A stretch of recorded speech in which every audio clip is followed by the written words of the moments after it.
చూడండి, ధనిష్ట నక్షత్రము star of symphony అని అంటారు. వెల్తియెస్ట్, స్విఫ్టియెస్ట్. స్టార్ ఆఫ్ సింఫనీ అంటే మంచి రిథమ్, మంచి బీట్ తో కూడుకున్న ఒక పాట వింటే ఎలా ఉంటుంది సార్ ఊహించండి. ఓకే, కనుక జీవితంలో ఒక బాణి అంటాం చూడండి. ఓకే, ఆ బాణి. ఓకే, ఆ, అంటే వాడు ఏదో సినిమాలో అంటాడు చూడండి, కామెడీ కాదు, 2468 అని. ఆ రకంగా బాణి అన్నమాట, ఒక రిథమ్ కు సంబంధించిన నక్షత్రం. ఎందుకంటే శ్రవణము తర్వాత వచ్చేది, నిజానికి దీని పేరు శ్రవిష్ఠ ఉండేది ఒకప్పుడు. అది వాడుకలో ధనిష్టగా మారింది కొద్ది రోజులు పోయిన తర్వాత. ఓకే, మన తైత్తిరేయ బ్రాహ్మణాలో దీన్ని శ్రవిష్ఠ అని అన్నారు.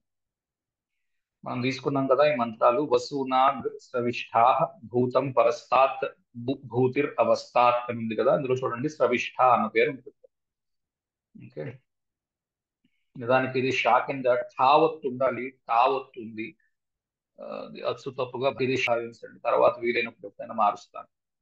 సరే, వెల్తీయెస్ట్ అంటే బాగా డబ్బు ఉన్నది. స్విఫ్టెస్ట్, తొందరగా పని చేయగలిగినది. వసూనాగ్ శ్రవిష్ఠా, భూతం పరస్తాత్, భూతిర్ అవస్థాత్. ఇది మంత్రము. ఇందులోని అష్టవసువులు, ధనిష్ట నక్షత్రానికి ఆ అధిష్టాన దేవతగా అష్టవసువులు ఉన్నారు. ఈ అష్టవసువులు శాపవశాత్తు గంగకి పిల్లలుగా పుడతారు, గంగాదేవికి పిల్లలుగా పుడతారు. వాళ్ళల్లో ఆఖరి వాడైన భీష్ముడు మాత్రం మిగులుతాడు. మిగిలిన అందరినీ గంగాదేవి గంగలో వదిలేస్తుంది. ఇంకా ఇది ఆ, భారతంలో అంతర్గతంగా ఉంటుంది. స్టోరీ అందరికీ తెలిసే ఉంటుంది ఈ కథ. ఇందులో కూడా నేను మెన్షన్ చేశాను, తెలియని వాళ్ళు చదవచ్చును. దానికి సంబంధించిన సినిమాలు ఉన్నాయి. భీష్మ మీద సినిమా చేశాడు రామారావు గారు, ఆ సినిమా కూడా చూడొచ్చును, అందులో కూడా ఇది ఉంటుంది. సినిమా చూస్తే అడ్వాంటేజ్ ఏంటి అంటే తెలుస్తుంది, దృశ్య కావ్యం కాబట్టి ఎదురుగుండా కనబడుతుంది ఏంటి జరిగింది, ఎలా జరిగింది అన్నది కళ్ళకు కట్టినట్టు చూపెడతారు కాబట్టి చూస్తే మనకు అర్థం అవుతుంది బాగా. అంటే కొంత చదవడం కూడా ఇంపార్టెంట్, ఎందుకంటే సినిమా గురించి కొన్ని మార్పులు చేర్పులు, కథకి సంబంధించి కొన్ని మార్పులు చేర్పులు చేసి ఉంటారు కనుక దాన్ని మళ్ళీ మీరు ఎక్కడైనా చదివి, ఈ రోజుల్లో చదవడం పెద్ద కష్టం ఏం కాదు, ఎందుకంటే వికీపీడియా, ఆర్టిఫిషియల్ ఇంటెలిజెన్స్ వచ్చిన రోజులు కాబట్టి చదవడానికి పెద్ద కష్టపడక్కర్లేదు. గూగుల్కి వెళ్ళి టైప్ చేశారంటే ఏ భాషలో కాస్తే భాష చదువుకోవచ్చు. చదవండి. అష్టవసువులు, భీష్ముడు, గంగ ఈ ఈ నక్షత్రంలో మనకి అంతర్గతంగా కనిపిస్తారు. దాని గురించి మాట్లాడదాం. సింబల్స్: డ్రమ్, దుందుభి అంటాం మనం తెలుగులో కూడా అదే పదం. దుందుభి అంటే భేరి అన్నమాట. యుద్ధ భేరి మోగిస్తారు చూడండి, యుద్ధ భేరి అంటాం. అంటే యుద్ధానికి సంసిద్ధం అవుతూ భేరి మోగిస్తారు, దాన్ని దుందుభి అంటారు. ఈ దుందుభి తర్వాత ఆ, చెక్కది ఏమిటంటారు, బ్యాంబూతో చేయబడ్డ ఫ్లూట్. ఓకే, ఫ్లూట్ అంటే మురళి. తర్వాత ఆడ సింహము. ఈ మూడు సింబల్స్ గా ఉన్నాయి. ఇది కూడా చర నక్షత్రము, అంటే కదులుతూ ఉంటుంది, అంటే ఎక్కడికైనా వెళ్ళాలి అన్న దానికి ఉపయోగపడుతుంది బాగా. ఓకే, తర్వాత ఊర్ధ్వముఖ నక్షత్రము, కనుక దేవుడి మీద భక్తి. నాలుగు నక్షత్రాలు ఉన్నాయి.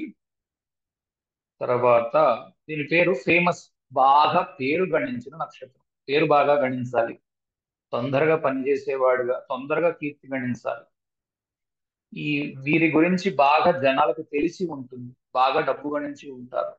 ఓకే, ఫౌండేషన్ అబవ్ పుట్టుక, ఫౌండేషన్ బిలో డబ్బు సంపాదన. శక్తి ఖ్యాపయిత్రి శక్తి.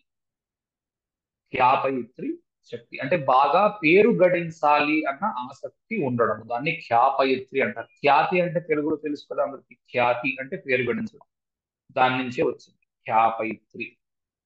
ఫైనల్ డిజైర్, బాగా డబ్బు సంపాదించి ఎన్నటికి తరగని ఆస్తి కూడబెట్టడం, ఇది ఉద్దేశం.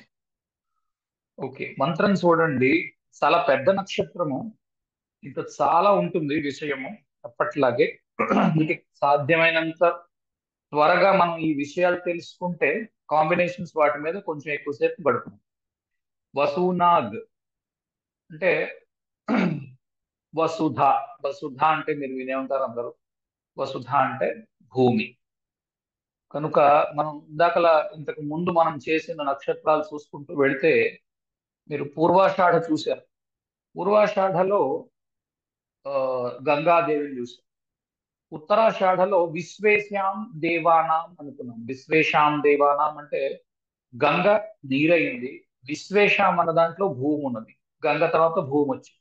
భూమి తర్వాత ఉత్తరాషాఢ తర్వాత శ్రవణం విన్నాం. శ్రవణంలో విష్ణు అనుకున్నాం. ఏమనుకున్నాం? విశ్వం విష్ణు. విశ్వం ఏమో ఉత్తరాషాఢలో ఉంది, విష్ణు ఏమో శ్రవణంలో ఉన్నాడు. మళ్ళా మీకు ఇది భూమికి సంబంధించిన నక్షత్రం. అంటే ఇంచుమించు ఉత్తరాషాఢకి ఉన్న క్వాలిటీస్ దీంట్లో కనిపిస్తాయి. ఉత్తరాషాఢలో ఎటువంటి క్వాలిటీస్ ఉన్నాయో అటువంటివి కనిపిస్తాయి. ఉత్తరాషాఢలో ఏమనుకున్నాం? భూమి అనగానే మనం ప్రతిసారి చెప్పుకునేది ఏమిటంటే భూమి మనకి ధనాన్ని ఇస్తుంది. భూమి మీద తప్ప మీరు ఇతర లోకాలకి వెళ్ళిపోయిన తర్వాత మీ ధనంతో మీకు పని లేదు. మీకు ఎక్కడికి కలిసి రాదు మీ ధనము. ఇది అందరూ చెప్తారు కదా, అందరికీ తెలిసిందే. కనుక భూమి అన్న మాట వస్తుంది అంటే డబ్బుకి బాగా ఉపయోగపడే నక్షత్రము. మొదటి మాటయే వసు అన్న పేరు వచ్చింది, భూమికి సంబంధించిన పేరు. కనుక దీంట్లో డబ్బు సంపాదనకి సంబంధించిన గ్రహములు పడ్డప్పుడు అవి డబ్బు వృద్ధిని చూపించగలవు. అంటే రెండో ఇల్లు, పదో ఇల్లు, ఆరో ఇల్లు, ఈ మూడు కూడా అర్ధ త్రికోణాలు, 2, 6, 10. వీటి డిస్పోజిటర్స్, ఈ 2, 6, 10 లార్డ్స్ కి డిస్పోజిటర్స్ మీకు ఈ ధనిష్టలో పడ్డప్పుడు డబ్బు సంపాదన, కెరియర్ ఇవి చాలా బ్రహ్మాండంగా ఉన్నాయి. ప్రతి నక్షత్రంలోని కొన్ని పాజిటివ్స్, కొన్ని నెగటివ్స్ ఉంటాయి. ప్రతిసారి చెప్తున్నట్టే ఏదో శ్రవణం అనుకుంటే అన్ని సూపర్ గుణాలు ఉన్నాయనుకుని, ఆశ్లేష అనుకుంటే అన్ని చెత్త ఉన్నాయనుకుని దయచేసి అనుకోవద్దు. ప్రతి నక్షత్రంలో కొన్ని ప్లస్లు ఉంటాయి, కొన్ని మైనస్లు ఉంటాయి. అలాగే దీంట్లో కూడా కొన్ని ప్లస్లు, కొన్ని మైనస్లు ఉన్నాయి. సరే. సో ఉత్తరాషాఢ వసు నాగ్. కొందరు ఉద్దేశం ఏంటంటే నాగ్ అన్న పదం ఉంది కాబట్టి నిజానికి అలా విడగొట్టకూడదు. వసు నాగ్ అంటే వసువులు అన్న అర్థంలో వస్తుంది ప్లూరల్లోని. వసు నాగ్ అంటే ఉత్తరాషాఢ ఆశ్లేష కలిసి ఉన్నాయేమో క్వాలిటీస్ అన్నట్టు కూడా కొంత కనిపిస్తుంది. దీన్ని మనం తప్పు పట్టలేము. ఎందుకంటే ఇందులో ఉత్తరాషాఢ యొక్క క్యారెక్టరిస్టిక్స్ అలాగే ఆశ్లేషలోని కొన్ని గుణాలు రెండు కలిసి ఉన్నాయని నాకు కూడా అనిపిస్తుంది. సరే, శ్రవిష్ఠ. శ్రవిష్ఠ అంటే బాగా పేరు గణించిన వ్యక్తి. ఓకే, భీష్ముడు ఉన్నాడు. భీష్ముడు గణించినంత పేరు ఆ రోజుల్లో ఇంకెవ్వరూ గణించలేదు. దేని మీద? రాజ్యం మీద. రాజ్యం కావాలి అంటే భీష్ముడు దండెత్తి వెళ్ళాడా, ఇంక అవతలి వాడు దండం పెట్టేయవలసిందే. దండం పెట్టేసి ఆ రాజ్యాన్ని భీష్ముడికి అప్పగించి దండం పెట్టి చేతులు కట్టుకొని నిలబడవలసిందే. లేదు అంటే భీష్ముడు అవతల వాడిని చంపేస్తాడు. అంతే కదా. మీరు భీష్ముడి చరిత్ర చూస్తే మీకు అర్థమవుతుంది. భీష్ముడు ఒక్క యుద్ధంలో కూడా ఓడిపోలేదు. ఓడిపోయిన యుద్ధం కూడా ఎలా ఓడిపోయాడు అంటే తన తన తన యొక్క మరణాన్ని తానే తెచ్చుకున్నాడు. నేను శిఖండిని ఎదురుగుండా పెడితే తప్ప ఓడిపోను అన్న విషయాన్ని కృష్ణుడికి, ధర్మరాజుకి స్వయంగా మనవి చేసి ఆ రకంగా మీరు యుద్ధాన్ని పోరాడండి అని చెప్పి తన యొక్క మరణాన్ని తానే స్వచ్ఛందంగా కొని తెచ్చుకున్నాడు. ఓకే. స్రవిష్ఠ అన్నదానికి అర్థం ఇంకొకటి ఏమిటి అంటే ఆ చెప్పేవాడు, వినేవాడు, ఇద్దరు ఉంటారు. ఓకే. ఈ భీష్ముడు మీకు ఇంకో చోట కూడా కనిపిస్తుంది. అతనికి అంపశయ్య మీద పడుకున్న తర్వాత భీష్ముడు కృష్ణుణ్ణి ధ్యానించి మొత్తం విష్ణు సహస్రనామం అంతా చెప్పి ఉన్నాడు. తాను చెప్పే వ్యక్తిగా, విష్ణువు వినే వ్యక్తిగా ఉన్నాడు. శ్రవణము విష్ణువు చేశాడు, ఆ లేదా కృష్ణుడు చేశాడు అనుకోండి, లేదా విష్ణువే చేశాడు అనుకోండి, మీరు ఎలా ఊహించుకున్నా భీష్ముడు చెప్పేవాడయ్యాడు, విష్ణువు వినేవాడయ్యాడు. కనుక ఇద్దరున్నారు. సవిష్ఠలో లేదా ధనిష్టలో రెండు ఉన్నాయి. రెండు రెండు కలిసి పని చేస్తూ ఉంటాయి. అది మాటి మాటికి మనకు కనబడుతూ ఉంటుంది రెండు అన్నమాట. అది ఎలాగో చూద్దాం. రెండోది, స్రవిష్ఠ అంటే ఏమంటారు, ఒక డమరుకం కానీ లేదా ఒక డ్రమ్ వాయిస్తారు కదా. ఇప్పుడు డ్రమ్మర్స్ ఉంటారు. డ్రమ్మర్స్ ఉండి వాయించే డ్రమ్. ఆ డ్రమ్ లోంచి వస్తున్న నాదాన్ని వింటున్న కర్ణభేరి. అంటే భేరి మీద కొడుతున్న మనిషి. ఆ ఆ తరంగాలు, ఆ శబ్ద తరంగాలు మన కర్ణభేరి దాకా వస్తున్నాయి. సో రెండు భేరిలే. ఒకటి కర్ణభేరి, ఒకటి వాయిస్తున్న భేరి. ఆ రెండు భేరిలు అని అర్థంలోకి వస్తాయి. స్రవిష్ఠ అంటే మరో అర్థము అధర్వణ వేదము. అధర్వణ వేదములో చెప్పబడినటువంటి ఇంజనీరింగ్. ఓకే. అంటే బ- మిగిలిన మూడు వేదాలు తీసుకుంటే ఈ ఈ ఋగ్వేదం సామవేదం ఇవన్నీ దేనికి అంటే రోజువారీ రిచువల్స్ కి మనం ఈ పండగ ఎలా చేసుకోవాలి, లేకపోతే దీని గతులు ఎలా ఉన్నాయి, ఈ యజ్ఞం చేస్తే ఎలా చేయాలి, ఇలాంటి వాటి గురించి డిస్క్రిప్షన్స్ ఉన్నాయి అంటారు. నేనేం చదివింది లేదు, నాకు తెలిసింది నేను చెప్తున్నాను. అధర్వణ వేదంలో మీకు ఎక్కువగా కనిపించేది ఏమిటి అంటే ఈ ఏంటంటారు సైన్స్, టెక్నాలజీ, తర్వాత మెడిసిన్, ఇవన్నీ కూడా అథర్వణ వేదం నుంచి వచ్చాయి అన్నది ప్రసిద్ధి. కనుక క్లుప్తంగా చెప్పాలి అని అంటే స్రవిష్ఠలో ఇంజనీరింగ్ ఉంది అన్న అర్థంలో కూడా తీసుకోవచ్చును. స్రవిష్ఠలో ధనిష్ఠలో కుజుడు, ఓకే, కుజుడు మార్స్ ఎగ్జాల్టేషన్ పొందుతున్నాడు, ఉచ్చకు వస్తాడు స్రవిష్ఠలో. కుజుడు కూడా ఇంజనీరింగ్ కి చాలా కారకుడు. ఇంజనీరింగ్ లోని అంటే ఇప్పుడు ఏదైనా అంటే ఏమంటారు సివిల్ ఇంజనీరింగ్, మెకానికల్ ఇంజనీరింగ్, వీటన్నిటికీ కుజుడు, తర్వాత ఎలక్ట్రికల్ ఇంజనీరింగ్ కూడా కొంతవరకు కుజుడు కారణమై ఉంటాడు. కనుక అక్కడ కుజుడు ఉచ్చ పొందుతున్నాడు కనుక అవి కూడా బాగా అక్కడ వృద్ధి పొందగలవు. భూతం, ఓకే, చూడండి, విశ్వం విష్ణుర్వషట్కారు భూత భవ్య భవత్ ప్రభు, ఇది ఫస్ట్ లైన్. మీకు చాగంటి వారు కూడా చాలా సార్లు చెప్పుకుంటారు విశ్వం విష్ణువు మాత్రమే విష్ణు సహస్రనామం అని, మిగిలిన వషట్కారో దగ్గర నుంచి మిగిలిన నామాలన్నీ కూడా దానికి పర్యాయ పదాలు అని. మీరు జాగ్రత్తగా చూడండి, భలే ఇదిగా ఉంటుంది. విశ్వం అన్నది మనకి ఉత్తరాషాఢలో వచ్చింది, శ్రవణంలో విష్ణువు వచ్చింది.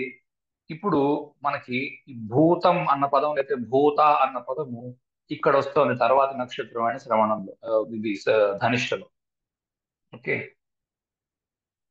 సో భూతము, భూ భూమి మీద నివసించున్న దాన్ని భూతము అనుకుంటారు. చాలా మంది ఏదో భూతం అంటే భూత ప్రేత పిశాచాలు అనుకుంటున్నారు. అది ఒక అర్థం అయి ఉంటే భూతము అన్న అర్థానికి అన్న పదానికి అర్థం ఏమిటి అంటే ఏదైనా జీవించేది, ఏదైనా జీవించి ఉన్నదాన్ని భూతము అని అంటారు.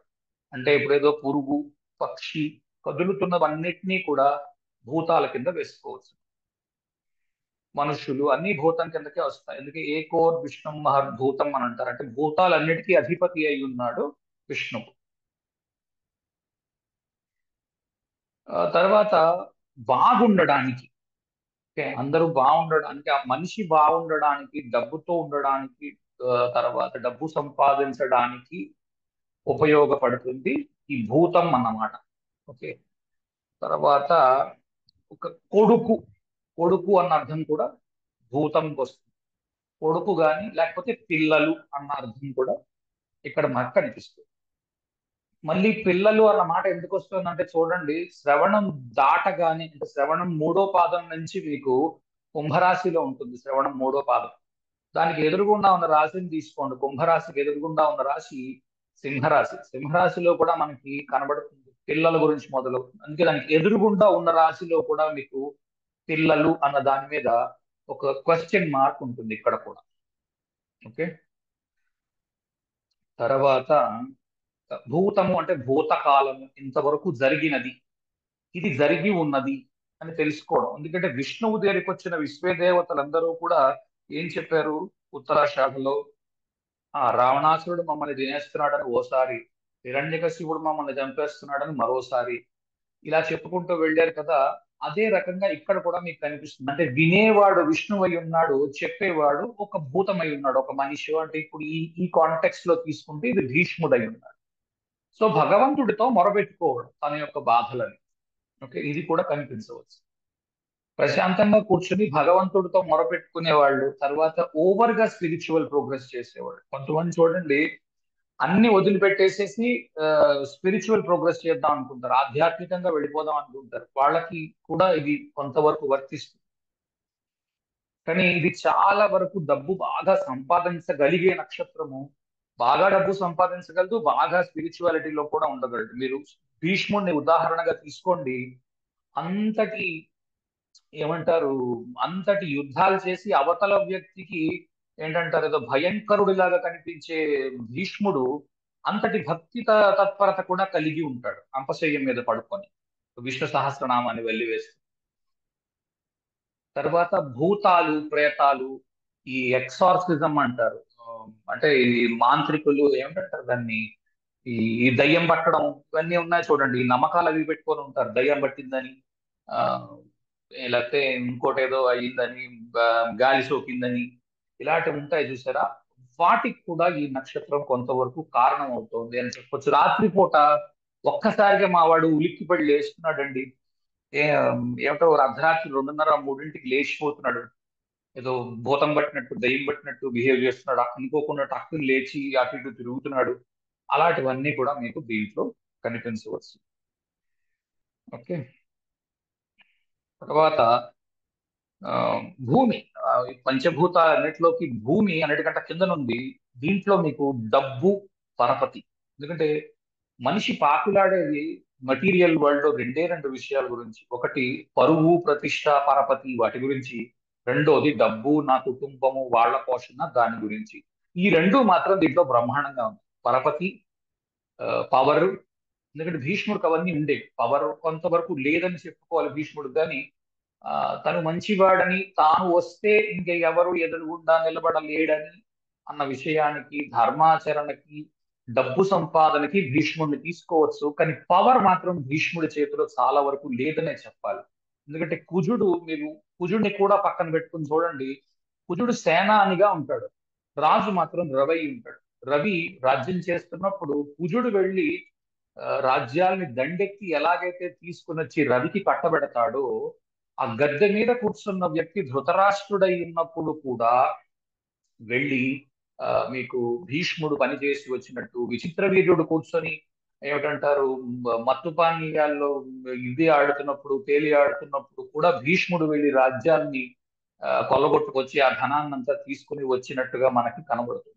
కనుక భీష్ముడు చేయగలిగింది ఏమిటి అంటే ఎక్కడికైనా వెళ్ళడం, దండెత్తి వెళ్ళడం, డబ్బు తీసుకొని రావడం. అది ఆ రోజుల్లో, అది రాజులు ఆ కాలం కాబట్టి సరిపోయింది. ఈ రోజుల్లో తీసుకున్నప్పుడు దీన్ని ఎలా చూస్తారంటే, ఉత్తరాషాఢలో మీరు ఎలా తీసుకున్నారో అలా చూడవలసి ఉంటుంది. ఉత్తరాషాఢలో ఉన్న విశ్వేశ్యాం దేవాణం ఎలా పనిచేశారు? సెల్ఫ్ సెంటర్డ్ అనుకుంటారు. సెల్ఫ్ సెంటర్డ్ అంటే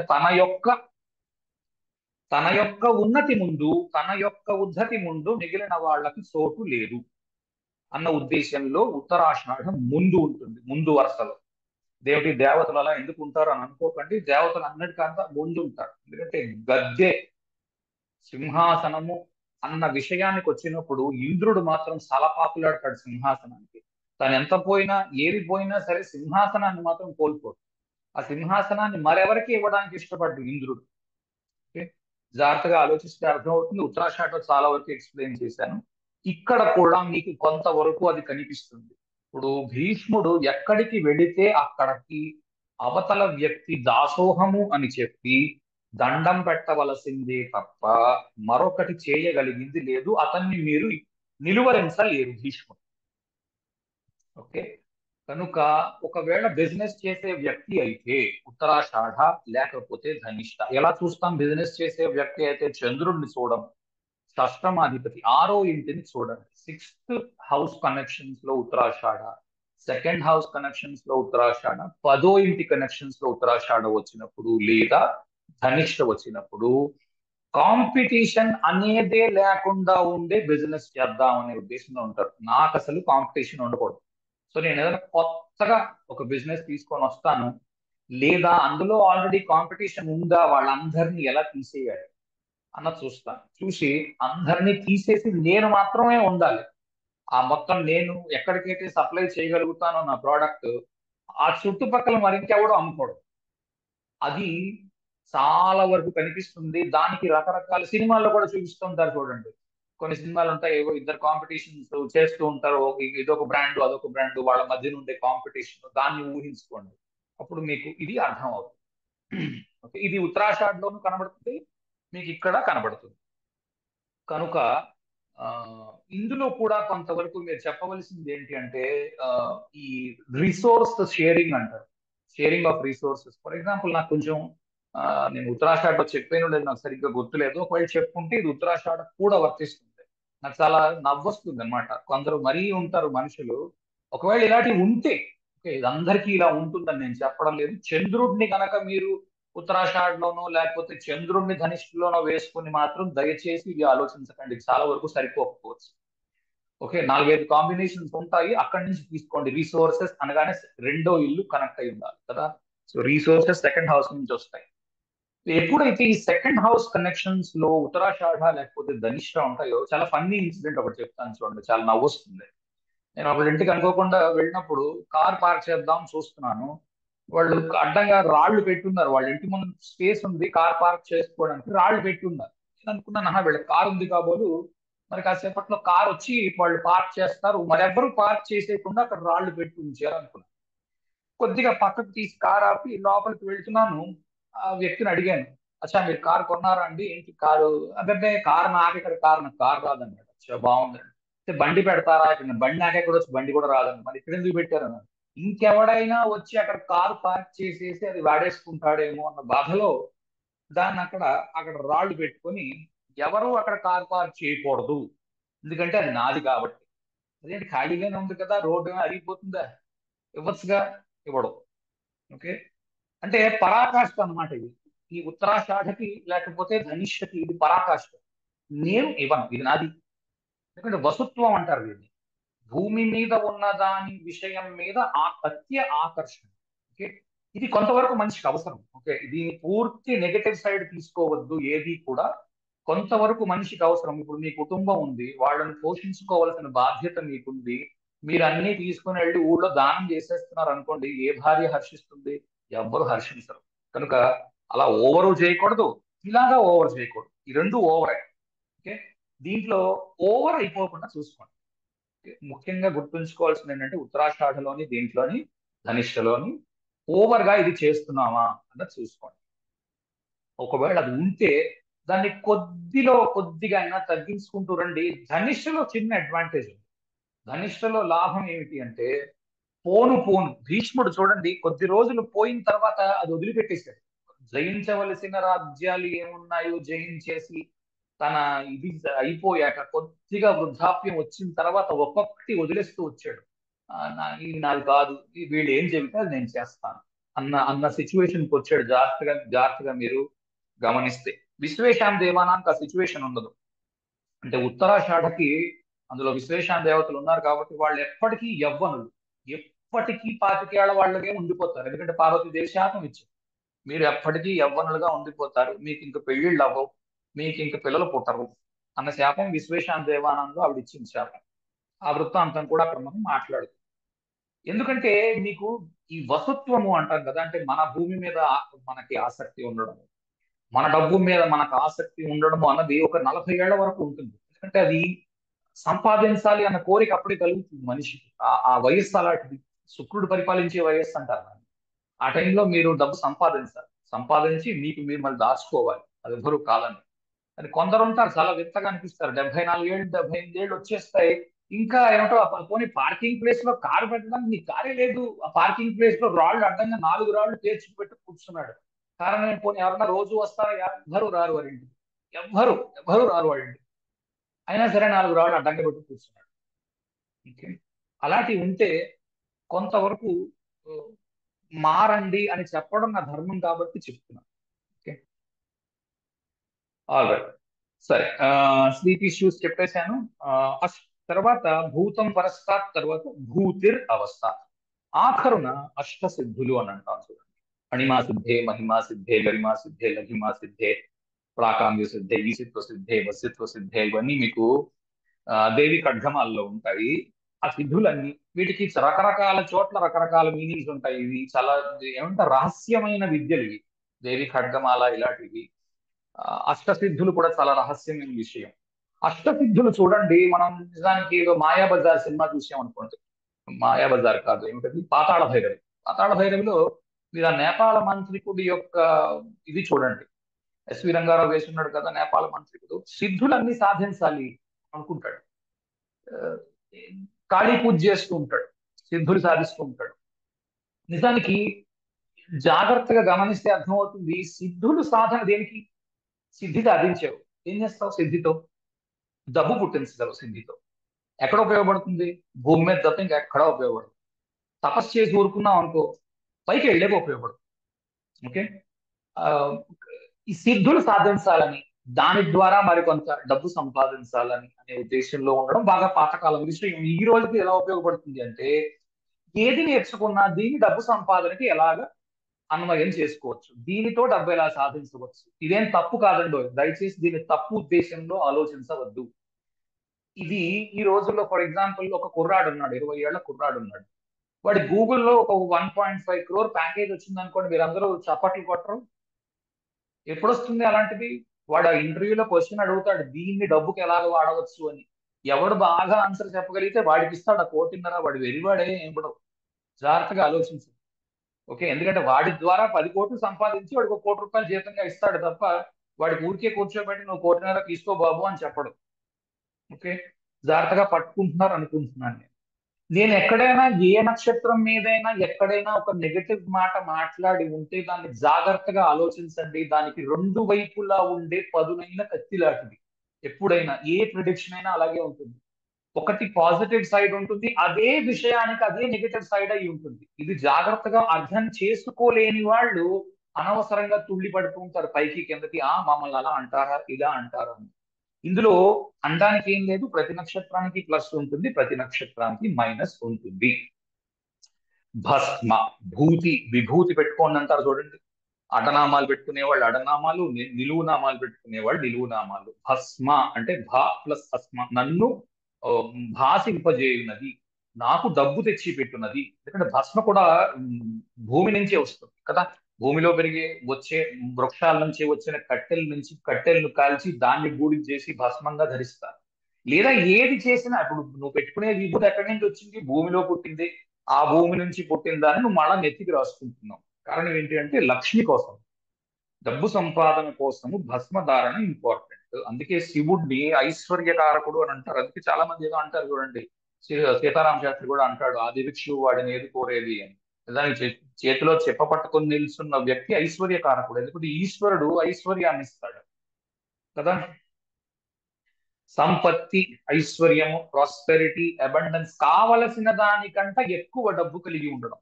ఓకే, ఇవన్నీ కూడా మీకు ఈ నక్షత్రంలో బ్రహ్మాండంగా కనిపిస్తాయి. ఆ కానీ చూడండి, ఈ దుందుభి తర్వాత ఈ మురళి గురించి మాట్లాడాం కదా ఈ సవిష్టలో.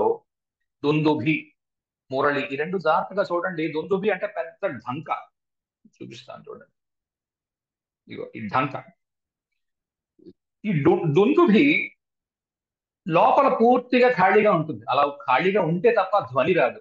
అందుకు దాన్ని పూర్తిగా ఖాళీగా పెట్టి పైన మూసేసి పైనుంచి బాదుతూ ఉంటారు. తంతూ ఉంటే దాని నుంచి శబ్దాలు వస్తుంటాయి, ధన్ ధన్ ధన్. అందుకు ధనిష్ట అని మారిందన్నారు కొందరు ఎవరు. ఇది కొడుతూ ఉంటే ధన ధన ధన అని వస్తుందని స్రవిష్ట నుంచి ధనిష్టకు మార్చారు. అది సరదాగా ఎవరో అన్నమాట. అలాగే మురళిని చూడండి, ఇందులో కూడా పూర్తిగా ఖాళీ ఉంటుంది. ఆ వెదురు బొంగు తీసుకొని చేస్తారు. వెదురు పూర్తిగా లోపలంతా ఖాళీ ఉంటుంది, ఏం ఉండదు. పైన పైన మాత్రం తప్పు ఉంటుంది, లోపలంతా ఖాళీ ఉంటుంది. అంటే వీళ్ళ జీవితాల్లో డబ్బు ఎంత ఉన్నా సరే ఎంతో కొంత వెలితి అంటాం చూడండి. నాకు అన్ని ఉన్నాయి కానీ ఏమీ లేదు అన్న వెలితిలో ఉంటారు మనుషులు. ఏదో వెతుక్కుంటూ ఉంటారు, నాకు ఇది లేదు, నాకు ఇది లేదు, నాకు ఇది లేదు అని. అది ఏమిటి లేదో తెలియదు. ఓకే, ఇంకా ఈ మూడు నక్షత్రాలు అలాగే ఉంటాయి. ఏది ఆ కుంభంలో ఉన్న మూడు అంటే ఒకటి ధనిష్ట, శతభిషం, పూర్వభాద్ర. వెతుకుతూ ఉంటారు కాన్స్టెంట్ గా ఏదో లేదని. అది తెచ్చుకోవాలని ఎంతో కొంత ఉంటుంది. మనిషిలో 1% ఉండొచ్చు, 2% ఉండొచ్చు. నాకు అన్ని ఉన్నాయి కానీ ఏదో లేదు, అది ఏమిట్లేదో తెలియదు. కుంభంలో ఉన్న గ్రహాలతో వచ్చిన కామన్ పాయింట్ ఇది. కొంతవరకు 1-2% వరకు నిజం కావచ్చు. అలాగే అష్టసిద్ధులు మాట్లాడుకున్నాం. దాని తర్వాత అష్టలక్ష్ములు. అష్టలక్ష్ములు 8తో నంబర్ ఏదో అష్టలక్ష్ములు కూడా కనిపిస్తాయి. అష్టలక్ష్ములు కూడా గజలక్ష్మి, సంతాన లక్ష్మి, ధానలక్ష్మి, ధైర్యలక్ష్మి, ఆదిలక్ష్మి ఇవన్నీ ఉన్నాయి కదా. వీరలక్ష్మి, విద్యాలక్ష్మి, విజయలక్ష్మి ఇవన్నీ. అదేమిటది ఆ, మహానగరంలో మాయగాడు సినిమాలోన పాట ఉంటుంది, వేటూరు రాసింది. లక్ష్ములన్నిటి మీద. అది విన్నా కూడా చాలా వరకు అర్థం అవుతుంది. అన్నిటికంటే ఉపయోగపడే లక్ష్మి ఏది అన్నది అందులో కూడా చెప్పుకుంటాడు, ధైర్యలక్ష్మి అని. ధైర్యలక్ష్మి భీష్ముడి దగ్గర ఉంది కాబట్టి మిగిలిన లక్ష్ములని నిలబడ్డారు. ఓకే, ఎందుకు ఇవన్నీ జోడించడము అంటే నాకు తెలిసినంత వరకు ఏంటి అంటే ఏది జరిగినా ఏదో ఒకటి ప్లానెటరీ కనెక్షన్, నక్షత్ర కనెక్షన్ ఏదో ఒకటి ఉంటుంది. లేకుండా అయితే ఈ భూమి మీద ఏం జరగదు. ఇది నేను చాలా గట్టిగా నమ్ముతాను ఈ విషయాన్ని. ఆ తర్వాత ఈ ఈ ఏంటంటారు, భూతి అన్నదానికి బాగా అందంగా అలంకరించబడ్డ ఏనుగు అన్న అర్థం కూడా ఉంటుంది. ఇవన్నీ ఏం లేదు, తెలుగు నిఘంటువుకి వెళ్ళండి, భూతి అని టైప్ చేయండి, భూతి అన్న పదం ఉంటుంది, సంస్కృత పదం, దాంట్లో నుంచి తీసుకున్న అర్థాలు ఇవి. ఇందులో పెద్ద బ్రహ్మ విద్య ఏం లేదు. ఓకే, ఎవరు ఏం కావాలన్నా సరే ఈ రోజుల్లో ఇంటర్నెట్ పెడితే అన్ని దొరికేస్తాయి, మునుపు రోజులు కావు. కాకపోతే ఏంటంటే కూర్చుని కొంత అధ్యయనం చేసి ఉండాలి, కొంత ఓపిక ఉండాలి, చెబుదామన్న ఉద్దేశం ఉండాలి. ఆ మూడు నాకు ఉన్నాయి కాబట్టి చెప్తున్నాను అంతే. నైస్లీ డెకరేటెడ్ ఎలిఫెంట్, అందంగా అలంకరించబడ్డ ఏనుగు. ఈ అందంగా ఏనుగుల్ని చూడండి, చాలా కొంచెం ఏమంటారు, చాలా తెలివైన జంతువులు.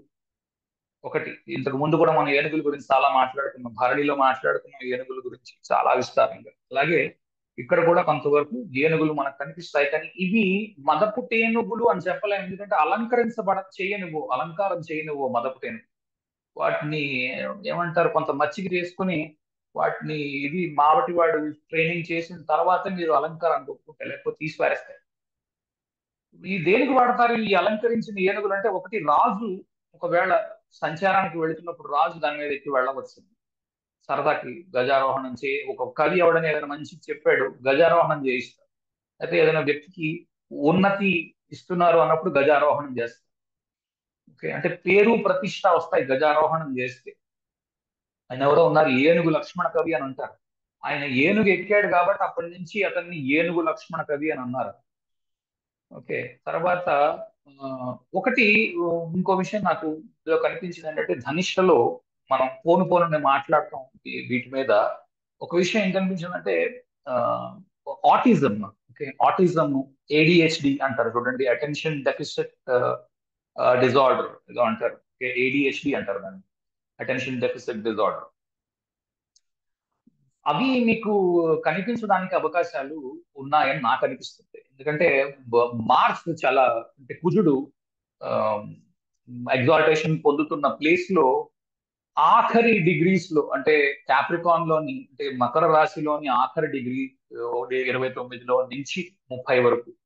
అలాగే ఆ, కుంభరాశిలోని 0 నుంచి 1 వరకు ఏదో ఒక కనెక్షన్ ఉంది. మీకు పంచమానికి కనెక్ట్ అవుతున్నప్పుడు, అంటే ఎలా చూడొచ్చు అంటే, ఏదో చిత్త రెండో పాదంలోని లగ్నాన్ని వేసుకోండి. చిత్త రెండో పాదంలో కన్య రాశిలో లగ్నాన్ని వేసుకుంటే పంచమం యొక్క స్ఫుట మీకు శ్రవణం రెండో పాదంలోకి వచ్చి ఆగుతుంది. ఓకే, చిత్త 28.5 డిగ్రీలో 29 డిగ్రీల దగ్గర ఉన్నప్పుడు ఇవి కనబడుతున్నాయి అంటే, మిగిలినవి అన్ని ఆటోమేటిక్ గా చూడాలి. ప్రతి వాళ్ళు చిత్త రెండో పాదం వేసుకొని లగ్నం, నాకు అలాంటిది ఏం లేదు అని వెతి పడకండి. ఎందుకంటే మిగిలిన కాంబినేషన్ సరిపోవాలి. D7 చూడకుండా పిల్లలు ఎలా ఉన్నారు అన్న విషయాన్ని మనం నిర్ధారించలేము. కానీ ఇది కనిపిస్తోంది, D7 కూడా కొంచెం తేడా కనిపిస్తోంది అన్నప్పుడు మీరు ఆటిజం ని ఎక్స్పెక్ట్ చేయవచ్చు. ఆ రిజల్ట్స్ చాలా వరకు సరిపోతుంది. ఓకే, ఆ, రెండు విషయాలని ఎప్పుడు ఎక్స్పెక్ట్ చేయడం, అంటే ఉత్తరాషాఢ్ లో కూడా మనం ఈ మాట చెప్పుకున్నాం, నేను వేరు, ప్రపంచము వేరు. నాది ప్రపంచానికి కాదు, ఇది నేను ఇవ్వను, ఇది నాది. ఓకే, నేను వేరు, ప్రపంచం వేరు, కాబట్టి నేను ఏం చేస్తాను, అది నాది చేసుకుంటాను, అక్కడికి వెళ్తాను, దండెత్తుతాను, అది నాది, నాలో కలిపేసుకుంటాను, నాదిగా భావిస్తాను. ఓకే, ఇది మీకు ఎక్కడ ఉపయోగపడుతుంది అంటే, రాజ్యానికి ఉపయోగపడుతుంది. రాజ్యం అంటే 10వ ఇంటికి ఉపయోగపడుతుంది, దానికి త్రికోణాల్లో ఉన్న 2, 6కి 10కి ఉపయోగపడుతుంది. అక్కడి నుంచే ప్లస్ వస్తుంది, అక్కడి నుంచే మైనస్ వస్తుంది. ఇప్పుడు దాకా చెప్పింది అదే నేను. తర్వాత భూతిహి అని అంటే, ఆ, ఏమిటంటారు, మాంసం మొక్కల్ని కూడా భూతిహి అని అంటారట. దాని మీద ఇష్టం కలిగి ఉండడం, రెండో ఇంటి కనెక్షన్స్ లో మీకు ఆ, ఇది ఏంటంటారు, ధనిష్ట కనెక్ట్ అయి ఉన్నప్పుడు కబాబులు అలాంటివి తినే ఉద్దేశం కలవారై ఉండడం, తినేవారు ఎవరైనా ఉంటే. ఓకే, అని మన వాళ్ళందరూ తింటున్నారనే ఉద్దేశంలో నేను చెప్పడం లేదు, ఆ ఇంట్రెస్ట్ ఉండడం. ఓకే, తర్వాత పుట్టుక, అదే కదా బేసిస్. చూసారంటే ఈ నక్షత్రానికి చూడండి పుట్టుక, ఎందుకంటే భీష్ముడు పుట్టుక నుంచి ఆ యాక్చువల్గా అతను వచ్చిందే పుట్టుక కోసం. వశిష్ఠుడి యొక్క శాపం పొందిన అష్టవసువులు ఎక్కడో దగ్గర పుట్టాలి భూమి మీద. అతను ఏం చెప్పాడంటే, నీకు శాపం ఇచ్చాను, ఇప్పుడు మీరు నా నందిని మీద మీరు కన్ను వేసి దాన్ని పట్టుకుపోదామని చూశారు. అగో ప్రభాస, నువ్వు నీతో పాటు మిగిలిన నీ 7గురు సహోదరులు, వీళ్ళందరికీ నేను శాపాన్ని ఇస్తున్నాను. మీరు ఏదో ఒక మనుష్య యోని చూసుకొని దాంట్లో పుట్టండి. అంటే దేవతలై ఉన్న వాళ్ళు ఎక్కడ పడితే అక్కడ పుట్టడానికి కుదరదు, వాళ్ళు దాన్ని తీసుకోలేరు. అందుకు గంగాదేవి ఎప్పుడైతే పైనుంచి కిందకి అవతరించి ఉన్నదో, ఎందుకంటే గంగాదేవి పైనుంచి వచ్చింది, కింద నుంచి కాదు. మనం ఆ విషయం అక్కడ నేర్చుకున్నాం. పూర్వాషాఢ విషయంలో కాస్మిక్ వాటర్ అన్నాం. కాస్మిక్ వాటరే గంగ. ఆకాశ గంగగా మొదలైన ఆవిడ కిందకు వచ్చింది భూమి మీదకి, అప్పుడు శివుడు పట్టుకున్నాడు అన్నమాట చెప్పాం. కాబట్టి వీళ్ళు అక్కడ నుంచి పుట్టారు.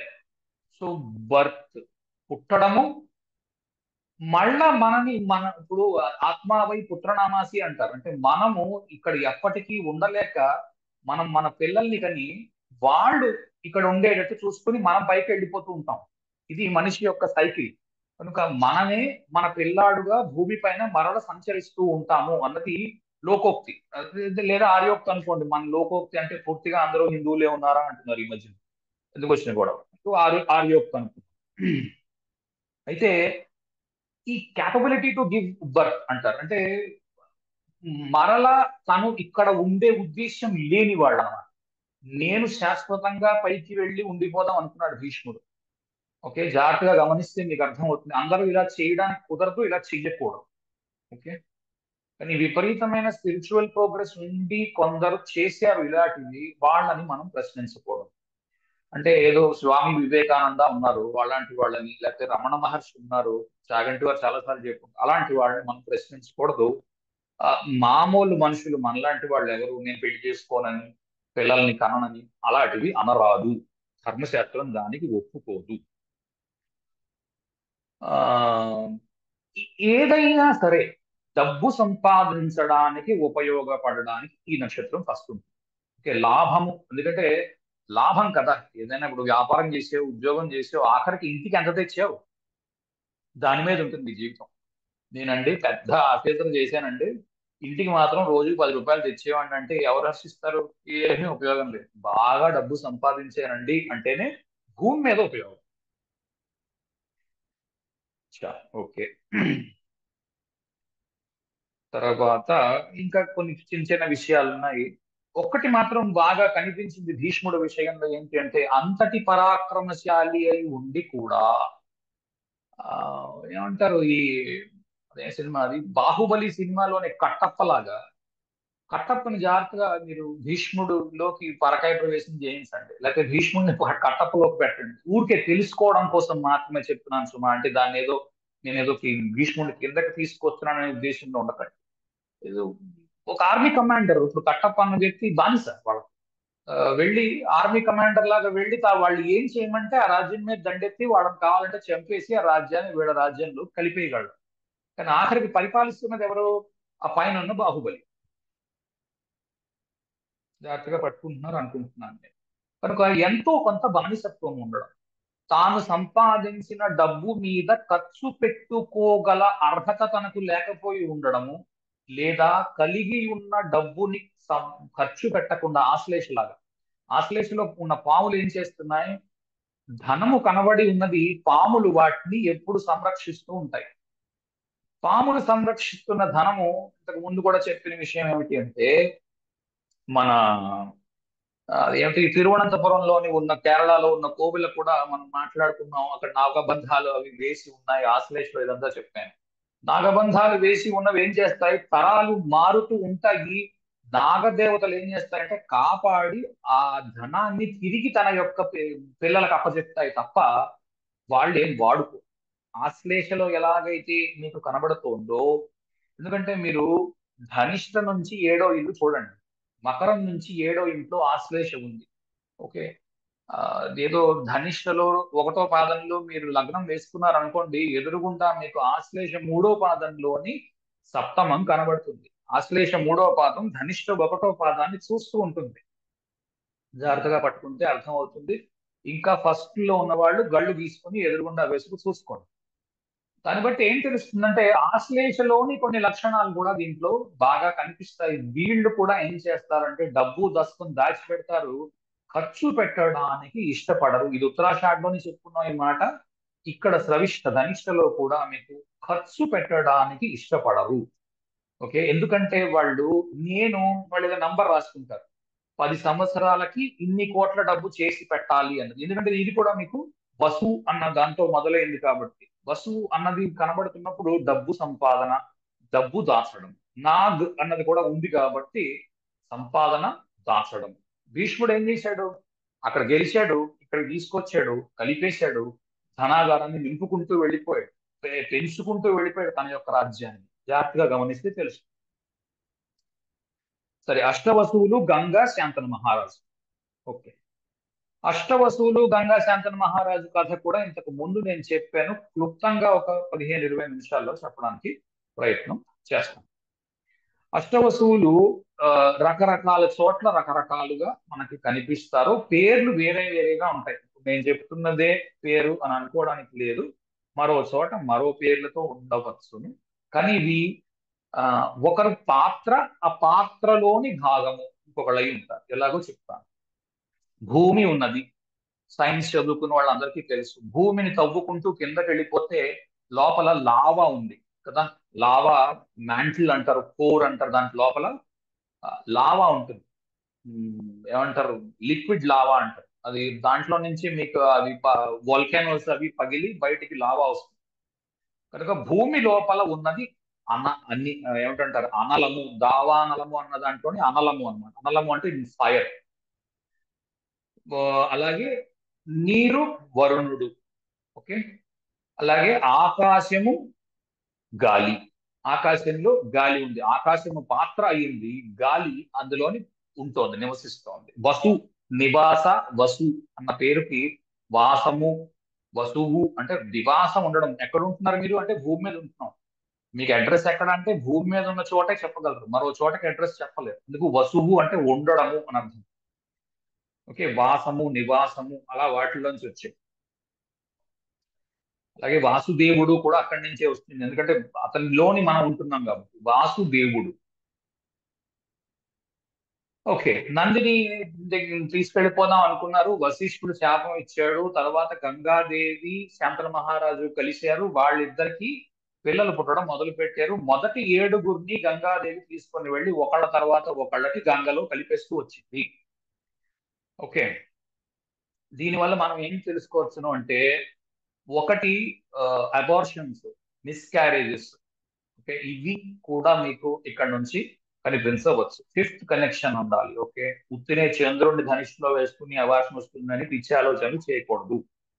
ఫిఫ్త్ కనెక్షన్, ముఖ్యంగా ఫిఫ్త్ డిస్పోజిటర్స్ ఉన్నప్పుడు ఒక్కొక్కసారి ఎలా కనిపిస్తుంది అంటే, ఫిఫ్త్ డిస్పోజిటర్ ఉంటే మొదటి సంతానం, సెవెంత్ డిస్పోజిటర్ ఉంటే రెండో సంతానము, నైన్త్ డిస్పోజిటర్ ఉంటే మూడో సంతానము, 5, 7, 9, 11 అలా వేసుకుంటూ వెళ్ళొచ్చు. ఎంతమంది పిల్లలైతే అంతమంది అలా కూడా లెక్క వేయచ్చు.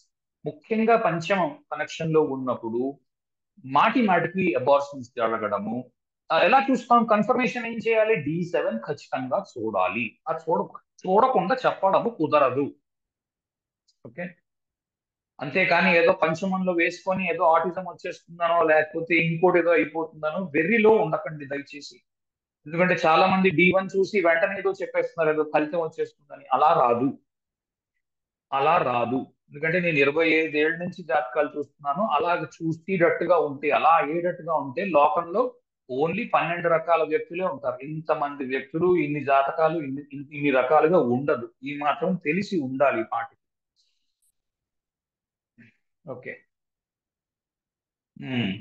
కనుక 7గురిని ఆవిడ కలిపేసుకుంటూ వెళ్ళింది. ఆఖరుగా ప్రశ్న అతను వేశాడు శంతన మహారాజు.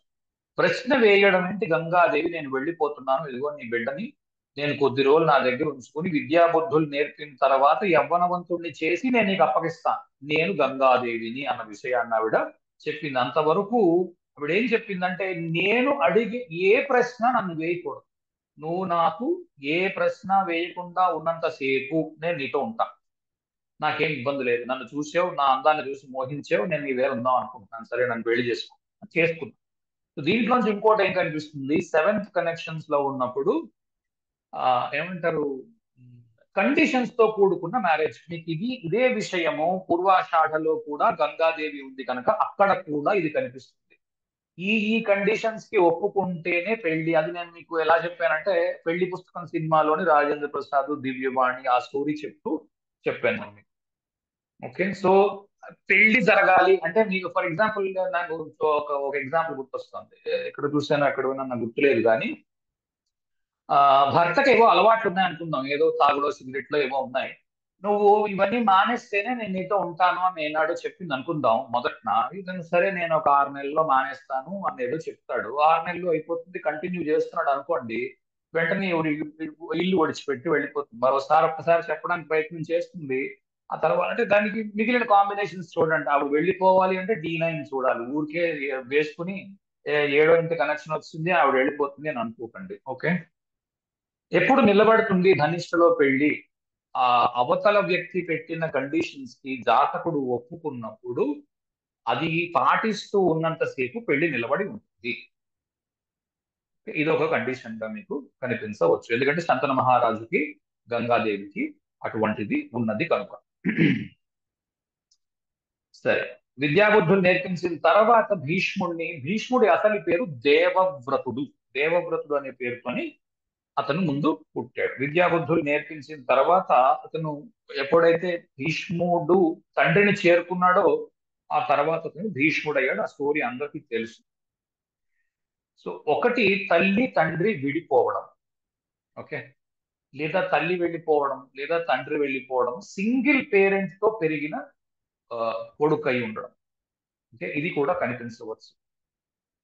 లేదా తల్లి తండ్రి కాపురం చేస్తున్నారు కానీ చాలా స్పిరిచువల్ గా ఉన్నారు. ఇద్దరు ఇద్దరు ఒకళ్ళు ఎదురు ఒకళ్ళు పడరు, విడివిడిగా ఉంటారు. స్పిరిచువల్ గా వాళ్ళ ప్రోగ్రెస్ లో వాళ్ళు ఉన్నారు, వీళ్ళ ప్రోగ్రెస్ లో వీళ్ళు.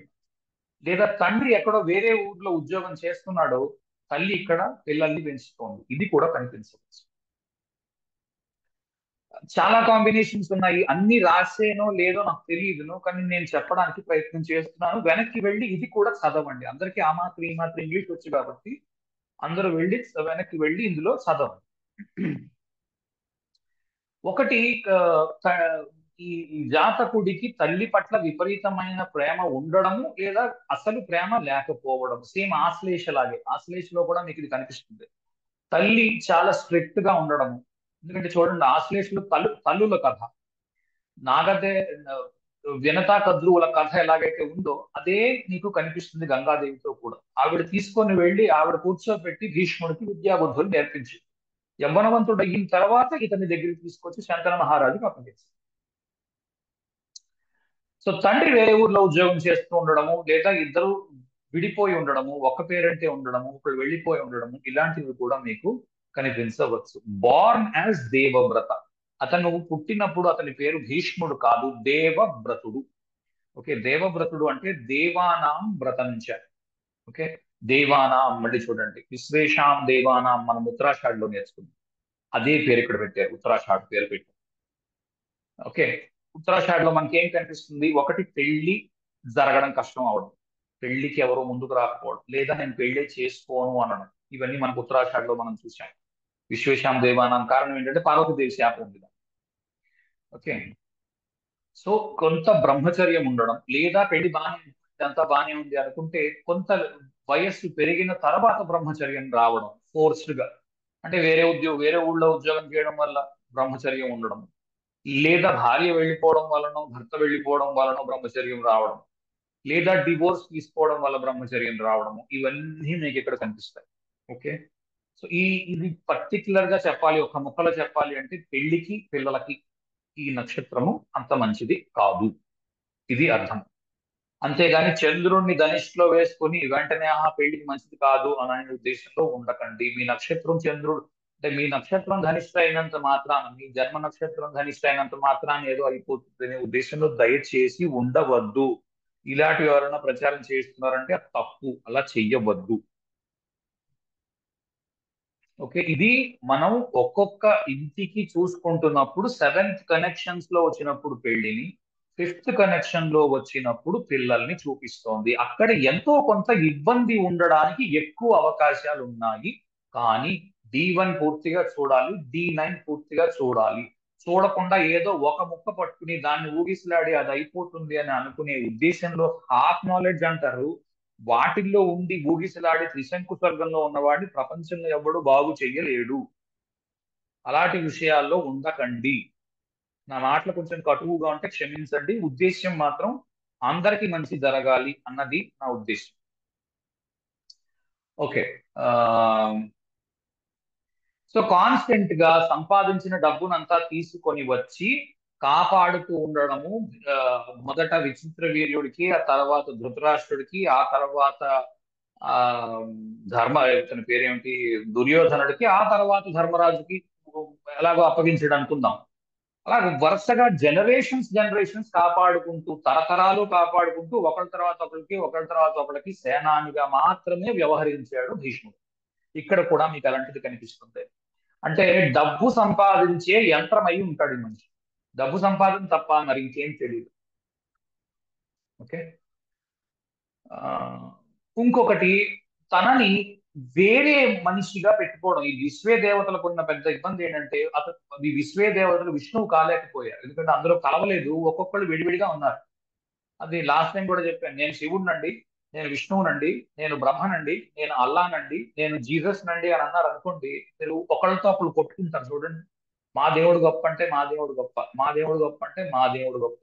ఇది ఇతర మతాలే అక్కర్లేదు, మన దాంట్లో కూడా శివుడు గొప్ప అంటే విష్ణువు గొప్ప అని కొట్టుకునే వాళ్ళు చాలా మంది ఉన్నారు. వాళ్ళ అజ్ఞానానికి చూసి నవ్వడం తప్ప మనం ఏం చెయ్యలేం. ఓకే. కారణం ఏంటి అంటే, మొత్తం అంతా ఒకటేరా స్వామి అని అతను ఎన్నిసార్లు చెప్పినా ఇంకా మావాడు గొప్పవాడు. కొంతమంది ఉంటారు, సాయిబాబావే గొప్పవాడు, మిగిలిన వాళ్ళు ఇంకెవరు ఎందుకు పనికిరారు, ఉల్టా కూడా ఉన్నారు. ఆ, ఇలాగా కొట్టుకోవడం వల్ల ఏమి ఉపయోగం లేదు. సరే, ఉపయోగం ఎప్పుడు ఉంటుంది? నన్ను విడిగా, ప్రపంచాన్ని విడిగా చూస్తున్నప్పుడు ఏంటవుతుంది అంటే ధనార్జన బాగుంటుంది. కనుక ధనార్జన గురించి చూస్తున్నావా? ఆ, ఇది బాగుంది, బ్రహ్మాండంగా ఉంది, అలా చెప్పవచ్చు. సరే, ఇంకొకటి, శిఖండితో వచ్చిన ఇబ్బంది.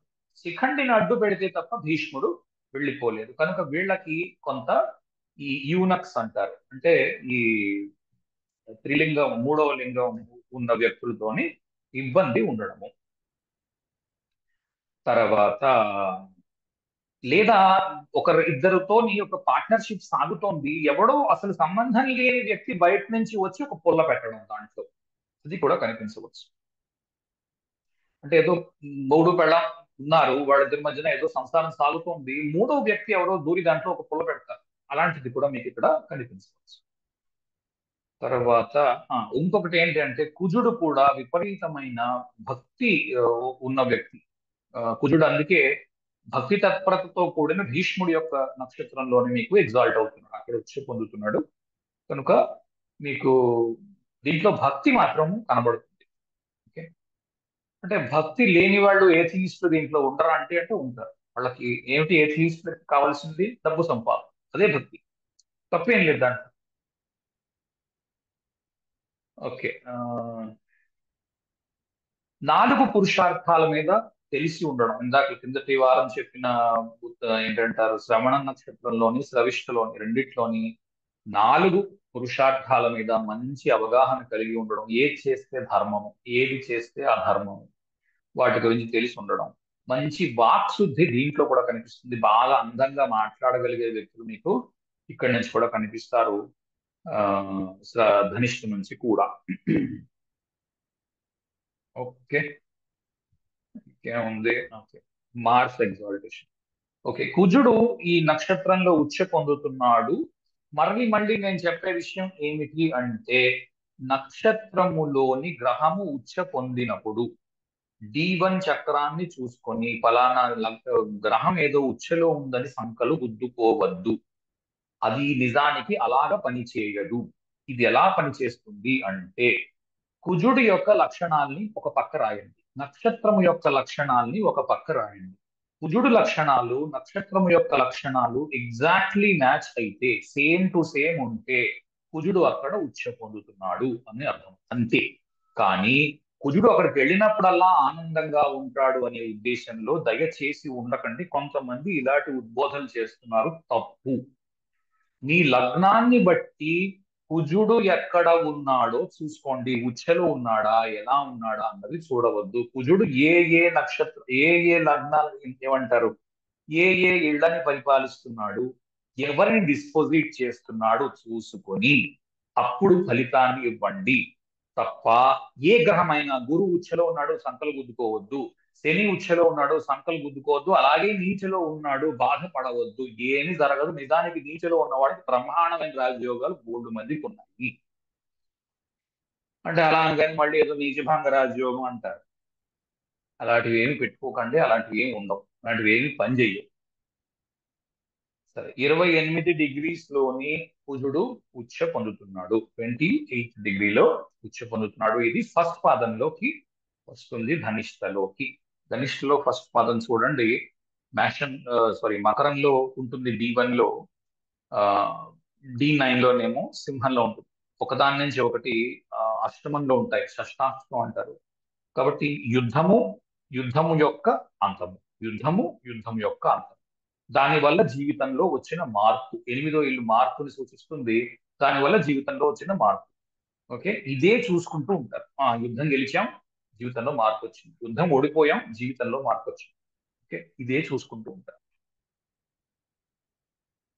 అంటే ఇప్పుడు నేనేం చెప్తున్నాను అంటే, ఇక్కడ మళ్ళా నేను నక్షత్రం యొక్క గుణాలే మళ్ళీ చెప్తున్నాను. ఇక్కడ ఎందుకు కుజుడు ఉచ్చ పొందుతున్నాడు అన్నదాన్ని మళ్ళా ఇంకొకసారి ఎంఫసైజ్ చేస్తున్నాను తప్ప, కుజుడు ఇక్కడ వేసుకుని రేపు ఉదయం మీ జాతకంలో కుజుడు ఇక్కడ ఉంటే సంకలు గుద్దుకోండి అని నేను చెప్పడం లేదు. ఓకే, ఇప్పటికి చాలా సార్లు చెప్పాను, అర్థమైంటుంది అనుకుంటున్నాను. కుజుడు ఇక్కడ ఎందుకు ఉచ్చ పొందుతున్నాడు అంటే, సవిష్టలో ధనిష్టలో యుద్ధం చేయడం, గెలవడం, తర్వాత సంపాదించిన డబ్బుని వాళ్ళ కోసం, వాళ్ళ ప్రజల కోసం, తన కోసం అట్టి పెట్టుకోవడం. ఓకే, ఇవన్నీ కుజుడికి ఇష్టం. ఓకే, వాళ్ళ రాజ్యాల్లో తీసుకునేలా ధనాన్ని కలిపేస్తాడు, మిగిలిన వాళ్ళకి ఇవ్వడం. ఓకే, అందుకు కుజుడికి అక్కడ ఉచ్చ పొందుతున్నాడు. అలాగే యుద్ధం జరుగుతున్నంతసేపు సైనికులు లేకపోతే సేనాధిపతి ఎక్కడ ఉంటారు, యుద్ధంలో ఉంటారు. అక్కడికి పిల్లల్ని, భార్యల్ని తీసుకువెళ్ళడానికి కుదరదు. కనుక అక్కడ వీళ్ళు బ్రహ్మచర్యం పాటిస్తూ ఏవో జుగ్గీలు వేసుకుని వాటిలో కాలక్షేపం చేస్తూ ఉంటారు. ఓకే, కనుక దూరంగా ఉద్యోగం చేస్తున్న వ్యక్తిని కూడా మీరు మకరంలో ఉన్న కుజుడి ద్వారా పసిగట్టగలరు. అతను బ్రహ్మచర్యాన్ని అక్కడ పాటించవలసి వస్తున్నది అన్నది కూడా మీరు తెలుసుకోగలరు. ఇవి మీకు ఆ ఏమంటారు, డివిజనల్ చార్ట్స్ లో ఉపయోగపడతాయి. D9లో, D10లో, వాటిల్లో కుజుడు ఎప్పుడైతే మీకు మకరంలో ఉన్నాడు, 10th హౌస్ లో ఉన్నాడు, 6th హౌస్ లో ఉన్నాడు, మకరంలో ఉంటూ, అవి మీకు వేరే దేశంలో ఉద్యోగం చేస్తున్న వ్యక్తి భార్య పిల్లల్ని వదిలేసి ఉన్నట్టుగా మనం దాన్ని అన్వయించుకోవచ్చు. అట్లీస్ట్ ఆ దశ జరుగుతున్నప్పుడు, దానికి సంబంధించిన దశలు జరుగుతున్నప్పుడు మీకు పట్టుకోవచ్చు. అక్కడి నుంచి చెప్పొచ్చు, అచ్చా మీ వారు వేరే దేశంలో ఉద్యోగం చేస్తున్నారు కదా అని పట్టుకోవచ్చు అటు నుంచి. ఓకే, అవన్నీ చెప్తా, కానీ వాటికి కొంత ముందు బేసిక్ నాలెడ్జ్ తెలిసి ఉండాలి. ఇప్పుడే అవి నేర్పించేయండి అంటే, ఇప్పుడు ఇది ఏబిసిడీలు నేర్చుకోకుండా అవి నేర్చుకోగలమా? నేర్చుకోలేము. కాబట్టి ఓపికగా ఉండాలి. సరే, ఎప్పుడు కుజుడు ఓ, సేనానిగా ఉన్నాడు, రవి రాజుగా ఉన్నాడు, కనుక ఇతనికి సేవకుడై ఉంటాడు. రాజుకి ఇతను సేవకుడై ఉంటాడు. ఓకే, ఎప్పుడు మంచి పేరు సంపాదించుకోవాలనే ఉద్దేశంలో ఉండడం, ఇవన్నీ మనం చూసాం. మ్మ్. ఓకే, ఆ, తల్లి చిన్నప్పటి నుంచి ఆ, చూడండి, విద్యాబుద్ధులు తల్లి పెంచిన పిల్లల్ని చూడండి, తండ్రి పెంచిన పిల్లల్ని చూడండి, కొంత డిఫరెన్స్ ఉంటుంది ఇద్దరికి. తల్లి పెంచిన పిల్లలు ఒక రకంగా ప్రవర్తిస్తారు, తండ్రి పెంచిన పిల్లలు మరొక రకంగా ప్రవర్తిస్తారు. అదేదో సినిమా ఉంది చూడండి, ఇద్దరు ట్విన్స్ ఉంటారు, చిన్న పిల్లలు. ఏంటది, ఆ, కొట్టి పద్మిని వేసింది, హర్నాథును, ఆవిడేంటి, ఆ, ఏదో ఉంది సినిమా పేరు, గుర్తు రావడం లేదు. ఇప్పటికి అందరికి తెలిసే ఉంది. కోడి ఒక కోనలో లేత మనసు. లేత మనసు. దాంట్లో చూడండి, తల్లి పెంచిన కూతురు, తండ్రి పెంచిన కూతురు అంటే అలాగే ఉంటారని చెప్పే ఉద్దేశంలో లేని సుమా. అలా ఎప్పుడు తీసుకోకండి, ఏదో తండ్రి పెంచిన కూతురు పొగరుగా ఉంటుందని, తల్లి పెంచిన కొడుకు ఏదో పొగరగా ఉండడని అది కాదు నా ఉద్దేశం. ఇద్దరికి పెంపకాల్లో తేడా ఉంటుంది, వాళ్ళ వాళ్ళ ప్రవృత్తిని బట్టి తేడాలు ఉంటాయి. ఓకే. కానీ జనరల్ గా లోకంలో నానుడు ఏంటి అంటే, లోకంలో జనరల్ గా ఉన్న నానుడు, ఓకే, దీన్ని జనరలైజ్ చేయవద్దు, సాధ్యమైనంత వరకు దీన్ని ఏమంటారు జుడిషియల్ గా యూజ్ చేయండి అంటాను నేనైతే. తండ్రి దగ్గర పెరిగిన పిల్లడు ఆ, డబ్బు ఖర్చు పెట్టడానికి 10 సార్లు ఆలోచిస్తారు. ఎందుకంటే ఆడవాళ్ళు అనవసరపు ఖర్చులు చేయడానికి 90% వెనకాడతారు, ఎంత గొప్ప వాళ్ళైనా ఇంకోళ్ళు.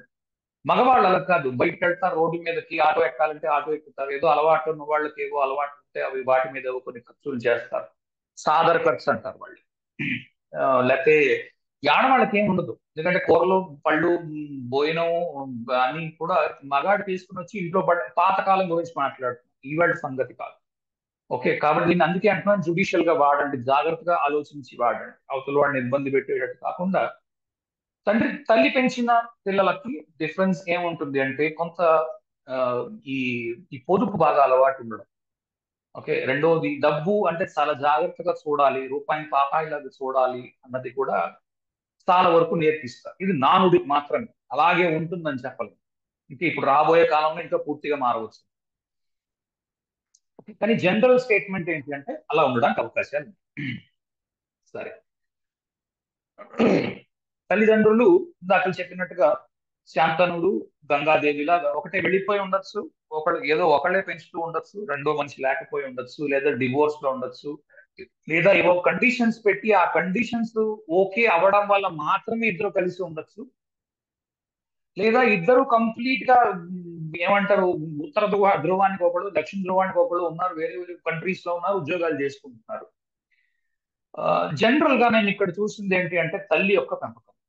ఓకే, తల్లి చిన్న వయస్సులో తల్లి పెంచి ఉన్నది పిల్లలని అని మీరు తీసుకోవచ్చు. ఎందుకంటే తండ్రికి అంత పవర్ఫుల్ కాదు. మీరు చూడండి, గంగాదేవి అన్న పదం వాడేమనుకోండి, ఇండియా మొత్తంలో 100 కోట్ల మంది ఉంటే 100 కోట్ల మందికి గంగ అంటే ఏంటో తెలుసు. శంతన మహారాజు అన్నాం అనుకోండి, ఎవరికి ఎంతమందికి తెలుసు? అందులో 10% మందికి కూడా తెలియదు, తక్కువ చెప్పేవాళ్ళు. ఓకే, గంగ పేరు విన్న వాళ్ళు ఎవరైనా ఉంటారు? అందరూ ఉంటారు. అందరూ విని ఉంటారు. ఓకే. రెండోది, గంగాదేవి చాలా పవర్ఫుల్ వ్యక్తి, ఎందుకంటే ఆవిడ పైనుంచి వచ్చింది, ఆవిడ దేవత. ఈయన శంకర మహారాజు మనిషి కనుక డబ్బు విషయంలోని, పలుకుబడి విషయంలోని, తన మాట చెల్లించుకోవడం విషయంలోని ఆవిడ చాలా బలమైన వ్యక్తి. అది కాక ఎదురుగుండా ఉన్న ఆశ్లేషలో కూడా తల్లులు ఉన్నారు, పెంపకం అంతా తల్లులు చూస్తున్నారు. ఓకే, ఆ ట్రేడ్స్ కొంతవరకు మీకు కనిపించవచ్చు మకరంలో ఉన్నప్పుడు. అదే మీకు పైన ఉన్న కుంభంలో ఉన్నప్పుడు కొంత ఏమైనా తేడా ఉంటే ఉండవచ్చు. ఓవరాల్ గా ఆ తల్లి పెంచుతున్నదా తండ్రి పెంచుతున్నదా అన్నది కన్ఫర్మేషన్ ఎలా వస్తుంది అంటే D9 చూసి రాశి తుల్య నవాంశాన్ని చూస్తాం. రాశి తుల్య నవాంశలో నుంచి మీరు చూడవచ్చును, అక్కడి నుంచి అది కూడా నేర్పిస్తాం. ఆగాలి. All right. సరే. ఇంకోటి ఏంటి అంటే చెవుల్లోని ఇబ్బంది, లాస్ట్ టైం చెప్పినట్టే చెవులు శ్రవిష్ట శ్రవణము వీటిల్లో ఇయర్ డ్రమ్స్ కర్ణభేరికి ఏదైనా ఇబ్బంది ఉండడం. కొంతమంది కర్ణభేరి పగిలిపోయిందని, ఒరే అంతలా వాయించకరా, నాకు చెవులు కర్ణభేరి పగిలిపోయేటట్టుగా ఉందని మాటలు అంటూ ఉంటాం చూడండి. తర్వాత ఈ గులిమి కారుతూ ఉండడం చెవుల్లో నుంచి, ఆ ఇబ్బంది ఉండడం. ఇంకొకటి ఏంటి అంటే ఈ రిథమ్ సౌండ్ గురించి మాట్లాడుతున్నప్పుడు కార్డియాక్ ఇష్యూస్ ఉండడం, అంటే ఏదో గుండెల్లో నుంచి ఏదో రావాల్సిన రిథమ్ కాకుండా వేరే రిథమ్ వస్తోంది అనడము. అటువంటివి మీకు ఆశ్లేష అండ్ సింహం స్టార్ట్ 1 డిగ్రీ 1 డిగ్రీ అటు ఇటులో, అలాగే ఇక్కడ మకరం ఎండింగ్, కుంభం స్టార్ట్ 1 డిగ్రీ 1 డిగ్రీ ఎండింగ్ లో. ఇవి ఎప్పుడైతే చతుర్థానికి లగ్నానికి, ఎందుకంటే చతుర్థము గుండె, చతుర్థానికి లగ్నానికి, చతుర్థాత్తు చతుర్థమైన సప్తమానికి, ఏ ఆరో ఇంటికి కనెక్ట్ అవుతున్నప్పుడు, ఎందుకంటే ఆరో ఇల్లు రోగానికి కారణం, కనెక్ట్ అవుతున్నప్పుడు అందులో నుంచి సౌండ్ సరిగ్గా రావట్లేదనో, రిథమ్ బాగాలేదనో, యాంజియోగ్రామ్ లోని ఇష్యూ ఉందనో, ఎందుకంటే అవన్నీ వేవ్స్ కదా, వేవ్స్ కనిపెడతారు. ఆ, అది గుండెకి సంబంధించిన వ్యాధి ఏదైనా ఉండడమో, వాటి గురించి ఏదైనా ఇబ్బంది ఉండడమో కూడా కనిపించవచ్చు. బట్ అల్టిమేట్ గా ఎలా కన్ఫర్మ్ చేసుకుంటాము? D9 D10 అన్ని చూడాలి, దాని మాగ్నిట్యూడ్ ఎంత ఉంది. అది మామూలుగా ఉండే చిన్న సైజ్ ఇబ్బందా లేకపోతే పెద్ద గుండె జబ్బుకు దారి తీసే విషయమా అన్నది D9 D10 రెండు చూడాలి. ఎందుకంటే D10 కర్మకి సంకేతము. పెద్ద జబ్బు ఉన్నవాడు ఏ కర్మ చేయలేక మంచం మీద పడుకొని ఉంటాడు కనుక D10 చూస్తాము. D9 లోని ఎలాగ డిసీజ్ చూస్తాం అన్నది నేను తెలుగు క్లాస్ లో చెప్పలేదు, కానీ ఇంగ్లీష్ క్లాస్ లో మనం ఈ మధ్యన చెప్పాను. ఓకే, దాని నుంచి కూడా కొంత తెలుసుకోవచ్చును. అలాగే మనం D30 తర్వాత D27 లేకపోతే D3 ఇవి నేర్పించినప్పుడు ఇంకొంత విస్తారంగా జబ్బు ఎలా పట్టుకోవాలి అన్నది కూడా తెలుసుకోవచ్చు. ఇంకో విషయం నేను గమనించింది ఏంటంటే చిత్ర ఎలాగైతే బాగా డిస్క్రిప్టివ్ గా క్లియర్ గా ఎక్స్ప్లెయిన్ చేస్తుందో అదే విషయం మీకు రెండో ఇంటి కనెక్షన్స్ తో ఉన్నప్పుడు వీళ్ళు కూడా బాగా ఎక్స్ప్లెయిన్ చేయగలుగుతారు. చాలా క్లీన్ గా ఎక్స్ప్లెయిన్ చేయడం చిత్ర నక్షత్రంలో ఎక్స్ప్లెయిన్ చేశాను. వాళ్ళు ఎక్కడికైనా వెళ్ళాలి అంటే ఇంత పెద్ద డిస్క్రిప్టివ్ గా మ్యాప్ వేసి క్లియర్ గా చూపించి ఇగో ఇక్కడ నుంచి ఇక్కడికి వెళ్ళు, ఇగో ఎడం పక్క సందు తీసుకో, దీని తర్వాత కుడి పక్క నీకు ఇది కనిపిస్తుంది అని క్లియర్ గా చెప్తారు. చెప్పి వాళ్ళు నీకు పూర్తిగా డైరెక్ట్ చేస్తారు. అలాంటివి మీకు ఇక్కడ కూడా కనిపిస్తుంది. అంత క్లియర్ గా వీళ్ళు చెప్పగలుగుతారు. ఓకే, ఆ, పిల్లల గురించి మాట్లాడేసుకున్నాం, ఎనిమీస్ మాట్లాడేసుకున్నాం. కాన్స్టెంట్ గా ప్రతి వాళ్ళని ఎనిమీగా భావించి ప్రతి వాళ్ళని శత్రువుగా భావించి ముందుకెళ్లే వాళ్ళు కొందరు ఉంటే, శత్రువులకి మాత్రం అరవీర భయంకరంగా ఉండి వాళ్ళని కాపాడుకుంటూ ముందుకెళ్లే వాళ్ళు కొందరు ఉంటారు. ఓకే, ఈ రెండు మీకు కనిపిస్తాయి. అలాగే సౌండ్ ఇంజనీరింగ్ లో కూడా కనిపించవచ్చు. అల్ట్రాసౌండ్, ఇన్ఫ్రాసౌండ్ వాటి మీద పనిచేసే వాళ్ళు, అన్నిటికంటే ముఖ్యంగా రియల్ ఎస్టేట్. ఎందుకంటే ఈ అష్ట వస్తువులు ఒకళ్ళింట్లో ఒకళ్ళు ఉంటున్నారు. ఆకాశంలో ఆ ఒకళ్ళు ఉంటారు, పృథివీలో అగ్ని ఉంది. అలాగా కనుక మీకు ఈ రియల్ ఎస్టేట్ లో కూడా మీకు డబ్బు సంపాదించే వాళ్ళు, రియల్ ఎస్టేట్ నే ఉద్యోగంగా పెట్టుకున్న వాళ్ళు, తర్వాత ఏవో 4 షాపులు ఉన్నాయండి, ఆ 4 షాపులు అద్దెకి ఇచ్చాను, నాకు వస్తున్న జీతంతో పాటు అద్దె కూడా వస్తుంది అన్నవాళ్ళు, రెంటల్ ఇన్కమ్ ఉన్నవాళ్ళు. ఓకే, అవన్నీ కనిపిస్తాయి. ఇందులో సింబల్స్ ఒకసారి చూద్దాము. ఢంకా గురించి ఆల్రెడీ చెప్పేసాను, దుందుభి గురించి, ఫ్లూట్ గురించి కూడా చెప్పాను, రిథము, ప్యాటర్న్, డాన్సింగ్ అన్న ఇష్టం ఉండడము, లేకపోతే సింగింగ్ ఇష్టం ఉండడము, మంచి ఇన్స్ట్రుమెంటల్ మ్యూజిక్ ఇష్టం ఉండడము, ఇవన్నీ కనిపించవచ్చు. ఇయర్ డ్రమ్ గురించి కూడా చెప్పాను. ఆ ఎప్పుడు ఒకళ్ళు మాట్లాడుతూ మరొకళ్ళు వినడము, మాట్లాడడము వినడము, మాట్లాడడము వినడము, దీని మీద ఉంటుంది సవిష్ట. శ్రవణము అంటే ఇష్టపడడము, ఇది అర్థం. ఓకే, ఫిమేల్ లయన్ కూడా చూడండి, వేట ఆడడానికి ఏదో సినిమాల్లో కూడా చాలా చోట్ల వాడేది. ఓకే, వేట ఆడాలి అంటే ఆడ సింహం వెళ్ళి వేట ఆడుతుంది, మగ సింహము ఆడ సింహం తెచ్చిన వేటలో నుంచి ఉన్న మాంసాన్ని తింటుంది అట. ఓకే, బాగా పెద్ద జంతువు ఉంది అప్పుడు మాత్రమే వాలంటరీగా మగ సింహం వెళ్ళి ఆడ సింహానికి తోడ్పాటుని ఇస్తుంది. అసలు నిజానికి ఆడ సింహము మగ సింహం యొక్క తోడు వేట ఆడడానికి కోరుకోదు. తర్వాత తన పిల్లలకి తానే ట్రైనింగ్ ఇచ్చుకుంటుంది ఆడసింహం. ఇందులో ఉన్న జంతువు ఆడసింహం కనుక ఆ లక్షణాలన్నీ ఇక్కడ పెట్టేయండి ధనిష్లో. తల్లి ఇంట్లో పవర్ఫుల్, ఆవిడ ఏం చెప్తే అది చెయ్యాలి. ఓకే, ఇది చాలా వరకు కనిపిస్తుంది. ఆవిడ ఒకవేళ పవర్ఫుల్ కాదనుకుందాం, పాపం చాలా సాత్వికురాలు అనుకుందాం, తండ్రికి ఆదాయం సరిగ్గా లేదు. ఓకే, ఇది కనిపిస్తుంది. తండ్రికి ఆదాయం సరి ఇది ఆ స్లేస్ లో కూడా ఇవే ట్రేట్స్ కనిపిస్తాయి. తల్లి బాగా పవర్ఫుల్ అయి ఉంటుంది, తండ్రికి ఇన్కమ్ పర్వాలేదు. తల్లి బాగా వీక్ గా ఉంది, తండ్రి ఇంకా వీక్ గా ఉంటాడు. ఆబ్వియస్ గా ఏంటంటే తల్లి యొక్క ఫ్యామిలీ ఎవరైతే ఉన్నారంటే తల్లికి అన్నదమ్ములు, తల్లి యొక్క తల్లిదండ్రి అంటే మ్యాటర్నల్ గ్రాండ్ పేరెంట్స్ అంటారు. వాళ్ళు ఈ పిల్లనో ఈ జాతకుడు ఎవరైతే ఉంటారో వాళ్ళకి చాలా వరకు సాయం చేయడం, ముఖ్యంగా వీళ్ళ బాల్యంలో. ఓకే, ఆ, వాళ్ళు ఎదగడానికి దానికి వీళ్ళు ఉపయోగపడడం మీకు కనిపిస్తుంది. ఆటిజం గురించి కూడా మాట్లాడుకున్నాము. ఆ, సింహం పిల్లలు కూడా చాలా టైం తీసుకుంటాయట ఎదగడానికి. చాలా రోజులు తల్లి దగ్గర ట్రైనింగ్ పొంది రాక మళ్ళీ నేర్చుకుని, వేట రాక మళ్ళీ నేర్చుకుని చాలా టైం పడుతుంది. దాన్నే ఆటిజం కింద ఆ, మనం గుర్తుపెట్టుకోవచ్చు. ఓకే,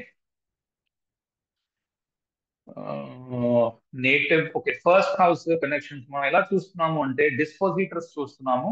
లగ్నం ఎక్కడైతే ఉందో చూసుకుని లగ్నాధిపతిని చూసుకుని లగ్నాధిపతి ఏ రాశిలో అయితే ఉన్నాడో ఆ రాశ్యాధిపతి కనుక లగ్నాధిపతి ఉన్న రాశ్యాధిపతి ఒకవేళ ఈ నక్షత్రంలో ధనిష్టలో ఉంటే అన్న దాని గురించి మనం మాట్లాడుకుంటున్నాం, లేదా లగ్నము యొక్క స్ఫుట ఇందులో ఉంటే దాని గురించి మాట్లాడుకుంటున్నాం.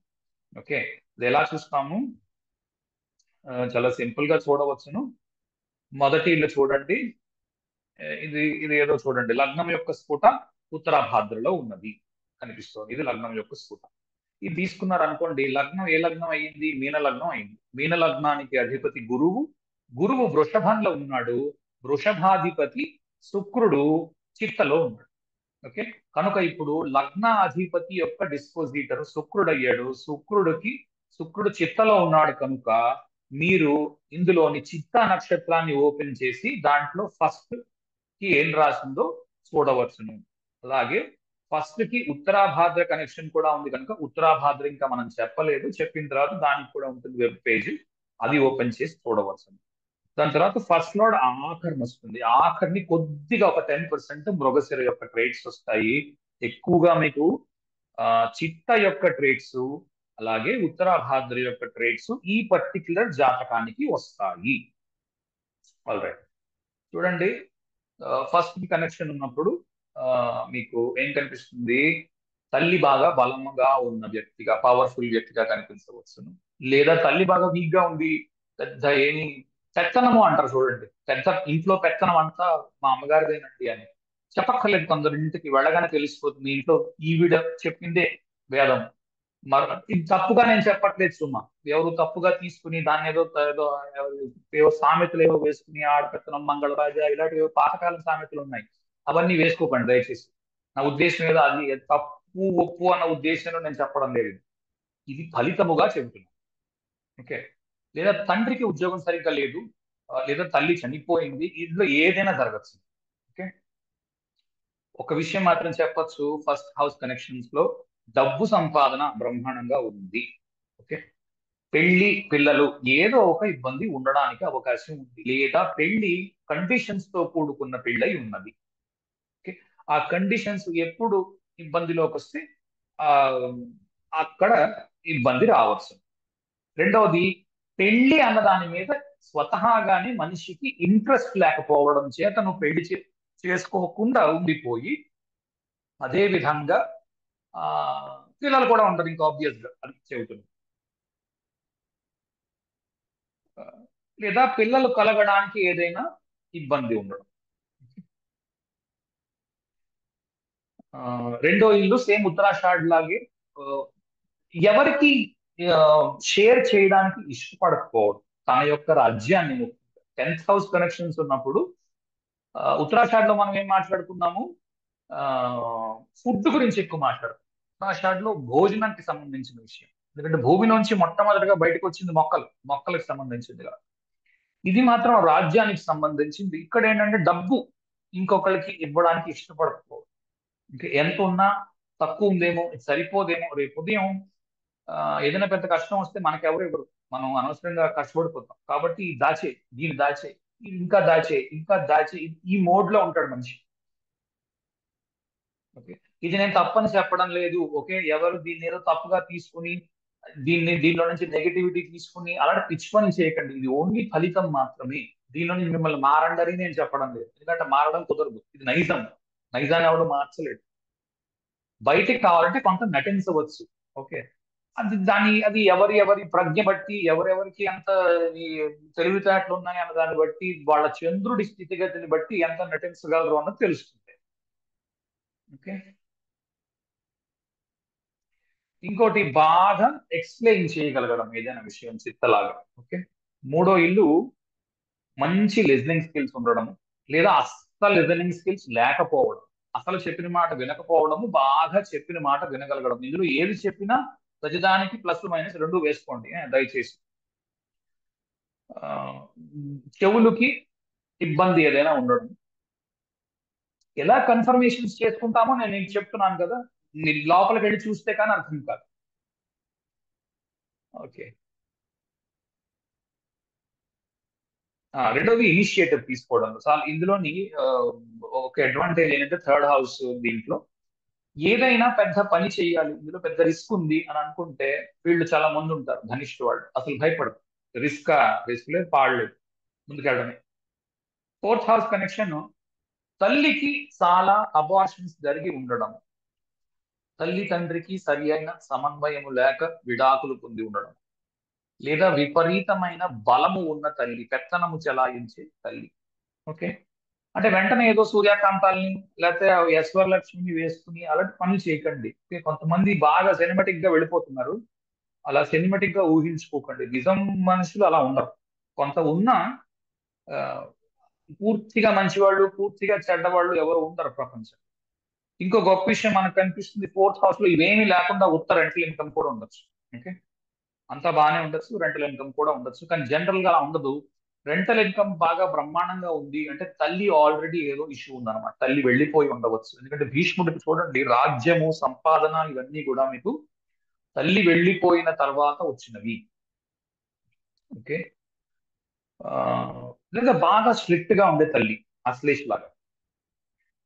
ఆ, తల్లితో ఏమైనా ఇష్యూస్ ఉండడము, లేదా తల్లిని విడిచి ఉండలేక వెర్రిలో ఉండడం, నా తల్లి విడిచి వెళ్ళిపోయింది నన్ను అని చెప్పి మంచం పట్టేయడం, ఇది దేని మీద ఇంట్రెస్ట్ లేకపోవడం, అది కూడా కనిపించవచ్చు. కార్డియాక్ ఇష్యూస్ ఇందాక చెప్పాను, అది కూడా ఉండొచ్చు.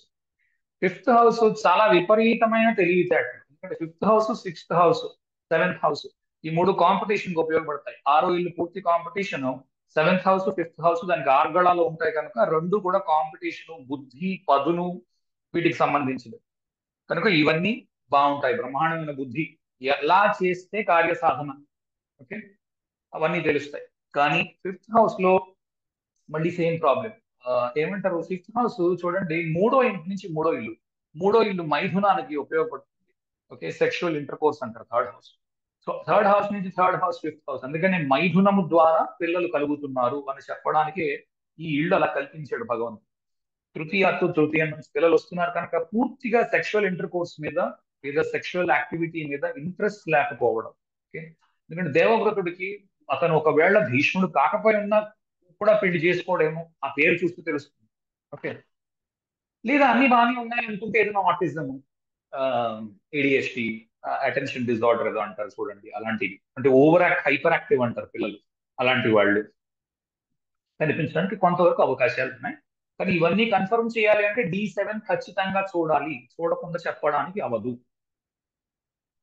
సిక్స్త్ హౌస్ జనరల్, ఇందులో ఇష్యూస్ ఏమున్నాయంటే సిక్స్త్ హౌస్ లో చెవులకు సంబంధించి, హార్ట్ కి సంబంధించి ఇవి ఎక్కువగా కనిపిస్తున్నాయి. రిథం కాబట్టి, లేదా కాళ్ళకి రిథం, డాన్స్ చేయాలంటే కాళ్ళకి రిథం ఉండాలి కదా, శ్రవణంలో కూడా మనకి కాళ్ళు కనిపించాయి. ఓకే, అక్కడి నుంచి కూడా కనిపించవచ్చు. సిక్స్త్ హౌస్ లో మళ్ళీ కాంపిటీషన్, ఎలాంటి వాడు ఎదురుగుండా నిల్చున్నా సరే వాడు గెలిచి వచ్చేస్తాడు కాంపిటీషన్. నీ ఒకటి ఏంటి అంటే పరుషంగా ఉండే మాట. సెకండ్ హౌస్ లో కూడా మీకు ఇది కనిపించవచ్చు, పరుషంగా ఉండే మాట కనిపించవచ్చు.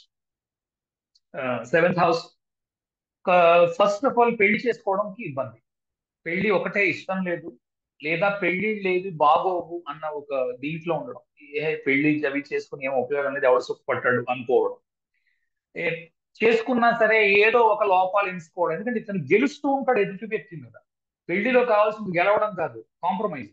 పెళ్లి అంటున్నాము అంటే కాంప్రమైజ్, లైఫ్ కాంప్రమైజ్. ఏంటి అంటే పార్ట్నర్షిప్ లో ఏదైనా ఉండడం, బిజినెస్ చేస్తున్నాం పార్ట్నర్షిప్ మీద కాంప్రమైజ్ ఉంటుంది. అతనికి ఏవో దుర్గుణాలు ఉంటాయి, ఎందుకంటే చేసుకునేంత వరకు పెళ్లి అవనండి, పార్ట్నర్షిప్ అవనండి, అన్ని మంచి గుణాలు కనబడతాయి. పెళ్లి చేసుకున్న తర్వాత నుంచి రెండో రోజు నుంచి పెళ్ళాంలో అన్ని నెగిటివ్ క్వాలిటీస్, బిజినెస్ పార్ట్నర్లు కూడా అన్ని నెగిటివ్ క్వాలిటీస్ కనిపిస్తూ ఉంటాయి. అందులో ఏ మనిషి అయితే కాంప్రమైజ్ అవ్వగలడో వాడు ధన్యుడు, ముందుకెళ్ళగలడు. ఎవడైతే కాంప్రమైజ్ అవ్వక చచ్చ నేను కాంప్రమైజ్ అవ్వడం ఏంటి, నేను భీష్ముడిని అని డాన్స్ చేస్తాడో వాడికి మరి ఇంకా అది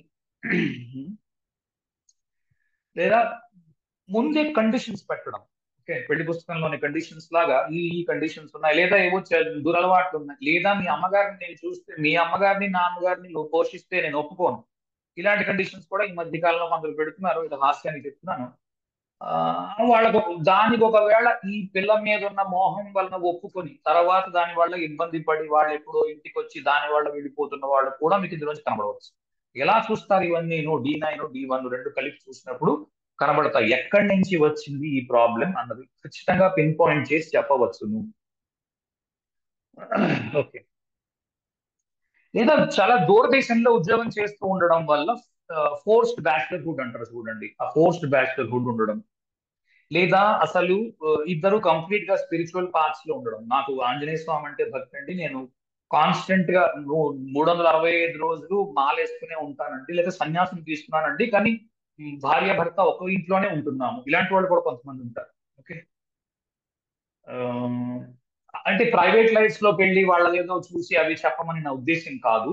ఆ, ఎప్పుడు వాటిలోకి వెళ్ళకండి. ఓకే, అదంతా చికాగ్గా ఉంటాయి. నేను దాంట్లోకి వెళ్ళారు అనుకోండి, ఇంకా మీరు దేనికోసం జ్యోతిషం మొదలు పెట్టారో మర్చిపోయి ఇంక దేంట్లోకి వెళ్ళిపోతారు.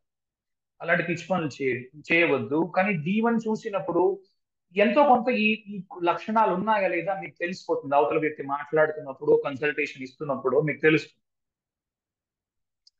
సరే. 8th హౌస్ కనెక్షన్స్ లో సప్తమాత్తు ద్వితీయం కాబట్టి భార్య యొక్క తల్లిదండ్రులు లేదా వారి కుటుంబం అక్కడ కూడా చెప్పొచ్చు. వాళ్ళు బాగా డబ్బు సంపాదించిన వాళ్ళు, ఆ, లేదా వాళ్ళకేవో కొన్ని కండిషన్స్ ఉన్నాయి. మా అమ్మాయిని ఇలా చూసుకోవాలి, అలా చూసుకోవాలి, అలా అయితేనే ఇస్తాం, ఇలా అయితేనే ఇస్తాం, ఏవో కండిషన్స్ ఉన్నాయి. ఓకే. 9th హౌస్ లో నుంచి కూడా రావచ్చును సెలిబసీ, అంటే బ్రహ్మచర్యము. ఆ, ఎందుకంటే దాని ధర్మం ఏమిటి అనుకున్నాడు అంటే బ్రహ్మచర్యాన్ని తీసుకోవాలి అని. ఓకే, అక్కడి నుంచి కూడా రావచ్చు. లేదా తండ్రికి తల్లికి ఏదైనా ఇబ్బంది ఉండొచ్చు 9th హౌస్ కాబట్టి, లేదా తండ్రి వేరే దేశంలో ఉద్యోగం చేస్తూ ఉండొచ్చు. ఓకే. ఫోర్స్డ్ ఫోర్స్డ్ బ్యాచిలర్హుడ్ అంటున్నాం కదా, అది ఫోర్స్డ్ బ్యాచిలర్. 9th హౌస్ కాబట్టి తండ్రి వేరే దేశంలో పని చేస్తూ ఉండవచ్చు, లేదా తల్లిదండ్రులకి మధ్యన ఏదో ఒప్పందం ఉంది, ఆ ఒప్పందంలోని ఉన్న ఇవన్నీ ఉంటేనే ఆవిడ అతను కలిసి ఉంటారు. లేదు అంటే ఆ ఒప్పందం మీద ఎప్పుడు గొడవ పడుతూ ఉండే కుటుంబంగా కూడా కనిపించవచ్చు. 10th house most important house. 10th house లో మార్స్ ఎగ్జాల్టేషన్, తర్వాత మార్స్ డైరెక్షన్ స్ట్రెంగ్త్ లో ఉంటాడు. కనుక కాంపిటీషన్ లేని బిజినెస్ ఏదైనా ఉందా, ఉత్తరాషాఢ తర్వాత ఇది రెండు ఏంటి అంటే ఎదురుగుండా ఉన్న వ్యక్తి యొక్క బలం మొత్తం నాకు వచ్చేయాలి. ఓకే, వాలిలాగా మొత్తం వచ్చేయాలి నాకు, అదంతా ఆ బిజినెస్ అంతా నా వైపుకి వచ్చేయాలి. ఇంక వాడు పూర్తిగా చెక్ చేసి వెళ్ళిపోవాలి. నేను ఇది ఎగ్జాజరేట్ చేసి చెప్తున్నాను. ఓకే, అందరికీ ఇలా ఉంటుందనే ఉద్దేశంలో ఉండకండి. డీటెయిల్ లేకుండా కన్ఫర్మ్ చేయడం కుదరదు. ఓకే, ఎందుకు ఎగ్జాజరేషన్ చేసి చెప్తున్నాను అంటే మీకు హత్తుకొని ఉండిపోతాయి అని. ఓకే. సేమ్ థింగ్, మళ్ళా డిఫికల్టీ, రిసోర్సెస్ ఉన్నప్పుడు పక్క వాళ్ళకి షేర్ చేయడం కష్టంగా ఉండడం, వాళ్ళతోని ఆ, వాళ్ళని మనలో కలుపుకోలేకపోవడం, ప్రతి వాళ్ళని విడిగా చూడడం. నేను నేను రాజుని, లేకపోతే నేను సేనాధిపతిని, అతను అవతలి రాజ్యములోని రాజు. నా ధర్మం ఏమిటి, నా రాజ్యానికి నా ధనాన్ని తీసుకుని వెళ్ళడం, ఈ రాజుని సామంతుణ్ణి చేయడం, లేదా ఇతన్ని వధించడం. ఇది భీష్ముడి పని. అంతేకాని వారితో సంధి చేసుకోవడం క్వశ్చన్ లేదు. ఓకే. 11th హౌస్ చాలా మంచి కెరియర్, మంచి సంపాదన. ఆ, తనకంటే పెద్దవాళ్ళు అయి ఉన్న అన్నదమ్ములు, లేక అదే అన్నలు అక్కలు డబ్బు సంపాదించి ఉండగలగడము, లేదా వాళ్ళకి ఇటువంటి ఇబ్బందులు ఉండడం, వాళ్ళకి ఏదైనా మ్యారేజ్ లో కానీ లేకపోతే పిల్లల దగ్గర కానీ ఏదైనా ఇష్యూ ఉండడం. అలాగే 12th హౌస్ లోని స్లీప్ ఇష్యూస్, పడుకోవడానికి ఇబ్బంది. ఓకే, అర్ధరాత్రి టక్కుని లేవడం, లేదా భూత ప్రేత పిశాచాల మీద కూడా మీకు 6th house, 12th house, 11th house ఈ మూడు కూడా కనిపిస్తాయి. గాలి సోకడం, ఈ మూఢనమ్మకాలు ఎక్కువగా ఉండడం వాటి మీద పెట్టుకోండి. అంటే ఆ, ఎక్కువగా నాకు ఎక్కడ కనిపిస్తుందంటే పూర్వభాద్రలోని ఆ, రెండో ఇంట్లో కానీ, సారీ, పూర్వభాద్రలోని 4వ పాదము మీన లగ్నం అయి ఉండాలి. పూర్వభాద్రలో 4వ పాదము, ఉత్తరాభాద్రలో 1వ పాదం మీన లగ్నం అయినప్పుడు 12వ ఇంట్లో మీకు ఈ రెండు పాదాల్లోనే ఉంటుంది. శ్రవణం యొక్క 3, 4 పాదాలు ఉంటాయి. అక్కడ ఎక్కువగా కనిపిస్తుంది నాకు ఈ ఈ రకం భయం ఉండడం. ఎందుకంటే 12వ ఇల్లు మీనలగ్నం అవుతోంది కాబట్టి అది కూడా నిద్రకి సంబంధించింది, ఐసోలేషన్ కి సంబంధించింది. రెండోది ఉమ్, ఏమంటారు, నమ్మకానికి సంబంధించింది 12వ ఇల్లు. మీనం, నేను బాగున్నాను బాగులేను అన్నది మీ మీనాన్ని చూసి చెప్పొచ్చు. అలాగే మీ 12వ ఇంటిని చూసి చెప్పొచ్చు. మీ మీద మీరు ఎంత నమ్మకం కలిగి ఉన్నారన్నది కూడా చెప్పొచ్చు అక్కడి నుంచి. లేదా మీరు ఏదో ఇబ్బంది ఎదుర్కొంటున్నారు, అందులో నుంచి మీరు ఎప్పుడు బయట పడగలరు అన్నది మీ యొక్క సెల్ఫ్ కాన్ఫిడెన్స్ మీద ఆధారపడి ఉంటుంది. మీ ఆత్మవిశ్వాసం మీకు ఎంత ఉన్నది అని అక్కడి నుంచి చెప్పొచ్చు. కొంతమంది వస్తారు, నాకు వాడెవడో చెడు పువ్వు పెట్టారండి, ఆ చిల్లంగి పెట్టారండి, నేను పాడైపోవాలని కోరుకుంటున్నారండి అని చెప్తూ ఉంటారు కొంతమంది. వాళ్ళు చూస్తే నాకు ఆశ్చర్యం అనిపిస్తుంది. నిన్ను పాడు చేయడానికి వాడేవాడు, నిన్నెవడు పాడు చేయలేడు, నువ్వే పాడైపోవాలి. ఇలాంటి మూఢనమ్మకాల్లో ఉండడం, ఇలాంటివి కూడా మీకు అక్కడి నుంచి కనిపించవచ్చు.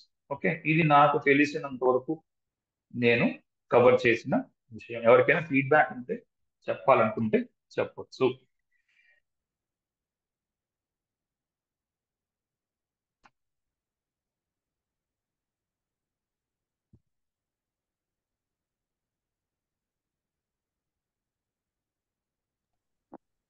నమస్తే సార్.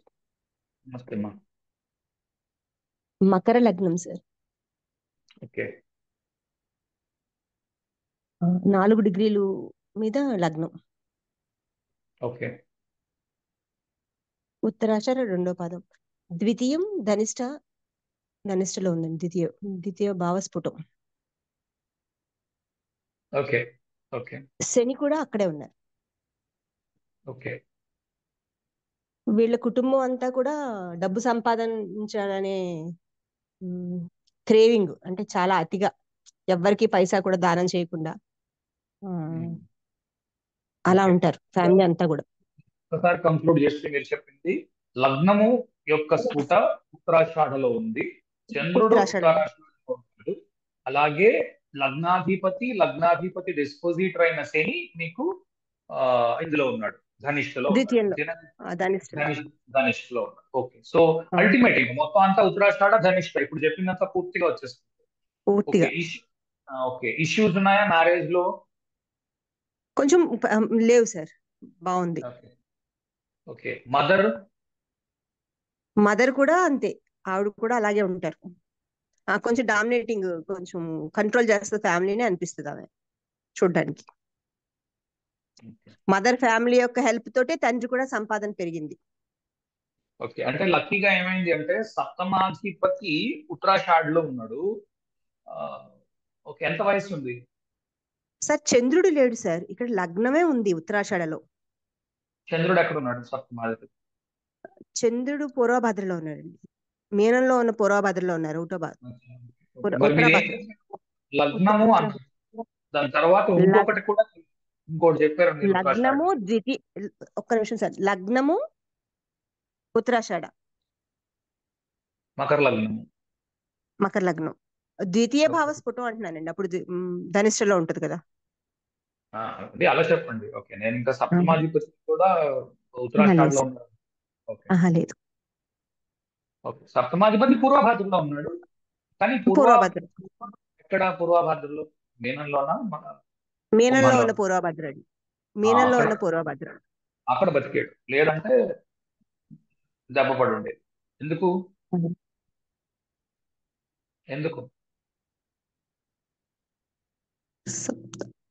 అంటే లగ్నము ఇది రెండు కూడా ఇక్కడే ఉంటే కనుక సప్తమాధిపతి కొంచెం ఇంపార్టెన్స్ అలా రావచ్చు అంటారు. కాదమ్మా, ఇప్పుడు సప్తమాధిపతి పూర్వభాద్ర మీనంలో ఉంటే గురువు అవుతున్నాడు కదా డిస్పోజిటర్. అవునండి. ఇక్కడ శని అయితే కనుక ఇంకా చాలా. శని అయితే మీకు ఆబ్వియస్ గా 7th లార్డ్ డిస్పోజిటర్, 7th లార్డ్ చంద్రుడు శనింట్లో ఉన్నాడు. శని ఇప్పుడు మీకు ధనిష్ఠలో ఉన్నాడు కనుక ఖచ్చితంగా ఇబ్బంది ఉంటుంది. ఓకే, పూర్వభాద్రలో ఉన్న మీనంలో ఉన్నాడు కాబట్టి నడిచిపోతాం. ఓకే, గురువు ఎక్కడ ఉన్నాడు దాన్ని బట్టి తెలిసిపోతుంది బాగుందా లేదా పెళ్లి. గురువు కన్యలో ఉన్నారు సార్, అందుకు బాగుంది. ఓకే, గురువు కన్య హస్త నక్షత్రం. హస్త నక్షత్రం అందంగా ఉంటుంది అమ్మాయి, చాలా బాగుంటుంది. ఓకే, సరే. ఉందా? అయిపోయిందా? ఇంకేమైనా ఉందా? అంతే సార్, అదే ఫ్యామిలీ అంతా కూడా ఈ మనీ దాంట్లోనే ఉంటారు అని చెప్పడానికి చెప్పాను సార్. ఓకే, ఎవరితోని రిసోర్సెస్ షేర్ చేసుకోరు, ఇది కదా కంక్లూజన్. అవునండి.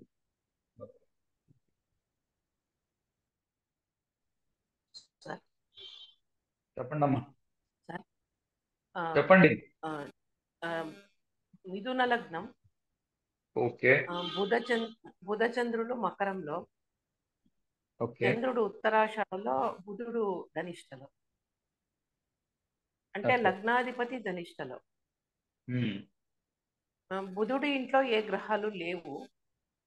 ఉమ్, ఈ అబ్బాయి వచ్చి అదే తండ్రి ఆ, ఏవో బిజినెస్లు చేసి అంతా పోగొట్టుకొని రోడ్డు మీదకి వచ్చేసిన తర్వాత వీళ్ళు మేనమామ సహాయంతో చదువుకొని, తల్లి చాలా పవర్ఫుల్, తల్లి పుట్టినిల్లు చదువుకొని ఉమ్, పైకి వచ్చి ఇద్దరు కొడుకులు సాఫ్ట్వేర్ ఇంజనీర్లు అయినారు. ఈ అబ్బాయి పెద్ద కొడుకు. ఉమ్. వాళ్ళకి అంటే తండ్రి అలా ఇంకొకసారి అయిపోవడం వల్ల ఇంకొకసారి చెప్పండి. లగ్నం యొక్క స్ఫుట ఏంటి? ఆరుద్ర. ఆరుద్ర. ఓకే. లగ్నం యొక్క స్ఫుట ఆరుద్ర. ఆ, లగ్న ఉమ్, చతుర్థాధిపతి బుధుడు ధనిష్లో ఉన్నాడు, ధనిష్టం. మకరంలో. చంద్రుడు ఉత్తరాషాఢ ఓకే. ద్వితీయాధిపతి. ఓకే, ద్వితీయాధిపతి చంద్రుడు ఉత్తరాషాఢి. ఓకే. ఉత్తరాషాఢ. ఆ విపరీతం ఇంటెలిజెంట్ ఈ అబ్బాయి. అదే లగ్నాధిపతి అష్టమంలో ఫాదర్ ఉన్నాడు. అందుకు విపరీతమైన ఫాదర్ ఇంటెలిజెన్స్. ఏదో ఏదో డెవలప్మెంట్ లో ఉన్నాడు, రీసెర్చ్ డెవలప్మెంట్ దేంట్లోనో. సాఫ్ట్వేర్ జాబ్ చేస్తూ మళ్ళీ ఇంకా ఏదో చదువుతూనే ఉంటాడు ఆ అబ్బాయి. ఆ, తండ్రి చాలా రోడ్డు మీదకి వచ్చేయడం వల్ల ఎట్లా కానీ లైఫ్ లో పైకి రావాలా, ఆ చెడ్డ పేరు పోగొట్టుకోవాలా అనే తపనతో చాలా బాగా పైకి వచ్చినారు. ఉమ్, ఇప్పుడు మ్యారేజ్ ఫిక్స్ అయింది సార్. Next month marriage. ఆ అమ్మాయి మీరు చెప్పారు కదా కండిషన్డ్ మ్యారేజ్ అని. ఆ ఉమ్, అమ్మాయి వచ్చి హైదరాబాద్ లో, ఈ అబ్బాయి జాబ్ చేసేది బెంగళూరు. ఆ ఉమ్, అమ్మాయి హైదరాబాద్ లో, తల్లిదండ్రులకు ఒకటే కూతురు, డాక్టర్ అమ్మాయి. నేను ఉమ్. ఒకతే కూతుర్ని కాబట్టి మా అమ్మ నాన్నల్ని వదిలిపెట్టి రాలేను, నువ్వే ఇక్కడికి రావాలా. ఓకే. మీరు ఒకవేళ ఆ మనిషికి అతనికి తెలిస్తే మీరు చెప్పవలసిన విషయం ఏంటి అంటే, ఇది ఏ రోజు ఇది ఇది మానేస్తాడో, ఆ పిల్లడు ఇబ్బంది పడతాడో ఇది చేయడానికి, ఇది ఒప్పుకోవడానికి, రేపు ఉదయం అక్కడికి వెళ్ళి ఉన్న తర్వాత ఏదో ఒక ఇబ్బంది వచ్చి, లేదు లేదు మీ వాళ్ళు నన్ను హీనంగా చూస్తున్నారని ఫీల్ అయ్యి వెనక్కి వచ్చేయడానికి ప్రయత్నం చేస్తే మాత్రం పెళ్లి నిలబడడం చాలా కష్టం. ఓకే? ఇది మీరు అంటే ఇంత పరుషంగా కాకపోయినా కొంత అవునులే చెప్పొచ్చు. చెప్పడం మంచిది. ఓకే, ఈ ఫ్యాక్ట్, ఇది ఏదైతే మీరు కండిషన్స్ రాసుకుని పెళ్లికి ముందు అనుకున్నారో వీటిలో ఏమాత్రం కాంప్రమైజ్ అయినా సరే చాలా ఇబ్బంది ఉంటుంది. కారణం ఏంటి అంటే, ఒకటి ఆ లగ్నం ఆరుద్రలో ఉంది, దాని వలన కూడా తండ్రికి ఇబ్బంది వచ్చింది. ఓకే, తల్లి తండ్రి ఇబ్బంది పడడానికి కారణం లగ్నం ఆరుద్రలో ఉండడము. ఎందుకంటే ఆరుద్రలో చూడండి రుద్రుడు ఉంటాడు, రుద్రుడికి తల్లిదండ్రులు లేరు. సో ఒకటే అబాండన్డ్ చైల్డ్ అంటారు ఆరుద్రుని. అంటే తను పుట్టిన చోట మరో చోట పెరగడం. ఓకే, ఇది ఆరుద్రలో మనకు కనిపిస్తుంది. ఎప్పుడైతే ముఖ్యంగా లగ్నంలో ఆరుద్ర ఉంటుంది, ఒక్కోసారి ఇది ఆడపిల్లల విషయంలో ఏమవుతుందంటే పుట్టినింటి కంటే మెట్టినింటిని ఎక్కువ గౌరవిస్తారు. అది వాళ్ళు చెప్పింది వేదం అన్నట్టుగా బిహేవ్ చేస్తారు. ఓకే, ఆడపిల్లలు కొంతవరకు లాభపడ్డ అక్కడ కొన్ని ఇబ్బందులు ఉన్నాయి. మొగుడు దుర్మార్గుడైనా వాడినే సపోర్ట్ చేయడం, తల్లిదండ్రులను ఇబ్బంది పెట్టడం, అది కూడా కనిపించవచ్చు. ఓకే, అంటే నేను ఆరుద్రలో అన్ని చెప్పాను, కొన్ని ఎందుకంటే అన్ని చెప్పడం కుదరదు. మీరు చెప్తున్న దాంట్లో నుంచి ఇప్పుడు చెప్తున్నాను. ఓకే, ఆరుద్ర చెప్పారు. తర్వాత ఆరుద్ర చతుర్థాధిపతి, లగ్నాధిపతి చతుర్థాధిపతి వెళ్ళి మీకు ఇప్పుడు ధనిష్ఠలో ఉన్నారు. అందుకు తల్లి బాగా పవర్ఫుల్ అయింది. అంతేనా మీరు చెప్పబోతున్నది? అవును సార్, తల్లి పవర్ఫుల్. తర్వాత మేనమావ ఇంట్లో పెరగడం, ఈ రెండు చెప్పారు కదా? ఓకే, అవును సార్. తండ్రి బాగా వీక్ అయిపోవడం, ఇది కూడా మీరు బాగా వీక్ అవడము. మీరు బ్రహ్మచర్యము అన్నారు కదా సార్. తల్లి తండ్రి ఆ తర్వాత ఈ ప్రాబ్లం వచ్చిన తర్వాత తల్లి తండ్రి అసలు కలిసిందే లేదు సార్. అతను ఎక్కడో ఉండడము, ఎప్పుడో ఒకసారి ఇంటికి రావడము, ఒక 2 రోజులు ఉండడము, వెళ్ళిపోవడము. ఇంకా ఏదో పైకి రావాలా అని తండ్రి ప్రయత్నం చేస్తూ చేస్తూ ఇంకా జారిపోయినాడు. వీళ్ళు ఆ ప్రయత్నాలన్నీ చెయ్యొద్దు, ఇంట్లో ఉండు చాలు, ఏ జాబు చేయొద్దు, ఏ వ్యాపారం చేయొద్దు అంటే కూడా వినేవాడు కాదు తండ్రి. నేను నాకు ఇష్టం వచ్చింది చేసుకుంటా అని వెళ్ళిపోయి అసలు ఇంట్లో ఉండిందే లేదు. అది తెలియాలి అంటే శనిని చూడాలి. ఎందుకంటే భాగ్యాధిపతి శని అవుతున్నాడు. శని ఎక్కడ ఉన్నాడు? డిస్పోజిట్. రవి శని కుజులు ముగ్గురు కుంభంలో. సో కుంభంలో ఎందులో ఉన్నాడు? శతభిషంలోనా? రవి శనులు శతభిషంలో, కుజుడు శతభిషంలో వచ్చే వారం మాట్లాడతాం కాబట్టి శతభిషంలో ఒక్క ముక్క చెప్పచ్చు.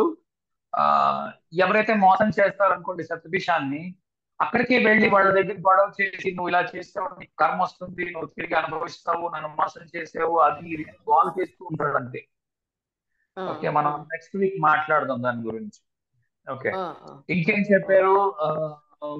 ఆ, అష్టమంలోని ఆ, ఇంకోటి ఏదో చెప్పారు గ్రహం, బుధుడు, మరొకడు చంద్రుడా? చంద్రుడు. చంద్రుడు ఉత్తరాషాఢ. ఉత్తరాషాఢ. చంద్రుడు ఉత్తరాషాఢ. సప్తమాధిపతి గురువు. సప్తమాధిపతి గురువు. చంద్రుడు ఉత్తరాషాఢ అంటే తల్లికి కూడా అదే బ్రహ్మచర్యం. ఎందుకంటే చంద్రుడు తల్లి అవుతున్నాడు కదా, రెండో ఇల్లు. సో కుటుంబంలో బ్రహ్మచర్యం లక్షణాలు ఉండడం. అందుకే ఆ పిల్లడికి చెప్పండి క్లియర్ గా, ఓకే ఒరే బాబు, అన్ని ఆలోచించుకొని ఈ కండిషన్స్ కి ఒప్పుకొని పెళ్లి చేసుకుంటున్నావు కాబట్టి దీని మీద నిలబడు. అంతేకాని వాళ్ళు నన్ను హీనంగా చూస్తున్నారు, వాళ్ళు బాగా పవర్ఫుల్ గా ఉన్నారు, నన్ను తక్కువగా చూస్తున్నారు, ఆ పిల్ల ఎక్కువ సంపాదిస్తోంది, ఇది కూడా ప్రాబ్లం ఉంటుంది. పిల్ల ఎక్కువ సంపాదిస్తుంది అబ్బాయి కంటే. అవును, అవును, డాక్టర్ అమ్మాయి, ఇది కూడా సాఫ్ట్వేర్ ఇంజనీర్. రేపు ఉదయం ఆ పిల్లకి అబ్బాయి వెళ్ళడం వల్ల ఇంకా డబ్బు పెరుగుతుంది. ఓకే, కొంత కొంత మగవాణ్ణి అన్న అహంకారం అణుచుకోకపోతే ఇబ్బంది అవుతుంది. ఇది చెప్పండి. సరే, సార్ ఇంకొకటి అంటే పెద్ద ఆవిడ ఈవిడ 7th lord సింహలగ్నం, 7th lord Saturn వచ్చి 6th హౌస్ లో ధనిష్టలో ఉన్నాడు. ఆయన లేరులేండి, ఇప్పుడు చనిపోయినారు. ఆయన చనిపోయే ముందు ఒక 4-5 months ఏమో ప్యారలైజ్ అయినారు సార్. భీష్ముడికి కూడా లాస్ట్ లో అంపశయ్య పైన ఆయన ఉంటారు కదా, దానికి కనెక్ట్ చేసుకోవచ్చా మనము? చేయొచ్చు, కానీ శ్రవణంకి అది కస్ప్ కనెక్ట్ అయి ఉండాలి. ఇప్పుడు మీరు చెప్పిన దీంట్లో మకరంలో ఉన్న శని ఎక్కడైతే ఉన్నాడో, శని ధనిష్ఠలో ఉన్నాడు, కానీ ఆ శని ఉన్న చోటులో ఉన్న ఏమంటారు కస్పు, అది ఏమంటారు శ్రవణంలో ఉంది. అంటే లగ్నము 23 degrees కంటే తక్కువ ఉంది. అవును అవును సార్. ఓకే, అలా ఉంటేనే లగ్నం 8 degrees లో ఉంది సార్ సింహంలో. 8 degrees లో ఉంది. ఓకే, ఉత్తరాషాఢ కదా? ఉత్తరాషాఢ అవుతుంది. ఆ ఉత్తరాషాఢలో కేతు ఎందుకో అది అలా చెప్పండి. ఇప్పుడు సరిపోయింది. ఆ శని కేతు కాదు, ఆ కేతు లేకపోయినంటే రాదు. ఓకే, అది ప్లానెట్స్ నేర్పించినప్పుడు చెప్తాను. ఇప్పుడు దాన్ని మీకు విశ్లేషణ ఇవ్వడం కష్టం. సరే, ఇంకొకటి చెప్పేస్తాను. అది కాదు, ఇప్పుడు ఇది కంప్లీట్ అయిందా? దీంట్లో లక్షణాలు వచ్చాయా ఏమైనా ఇంకా? అంటే 7th లార్డ్ ధనిష్టలో. ఓకే, వేరే దేశంలో పనిచేయడమో, లేకపోతే కండిషనల్ మ్యారేజ్, లేకపోతే ఏమీ లేకుండా ఎలా ఉంటుంది?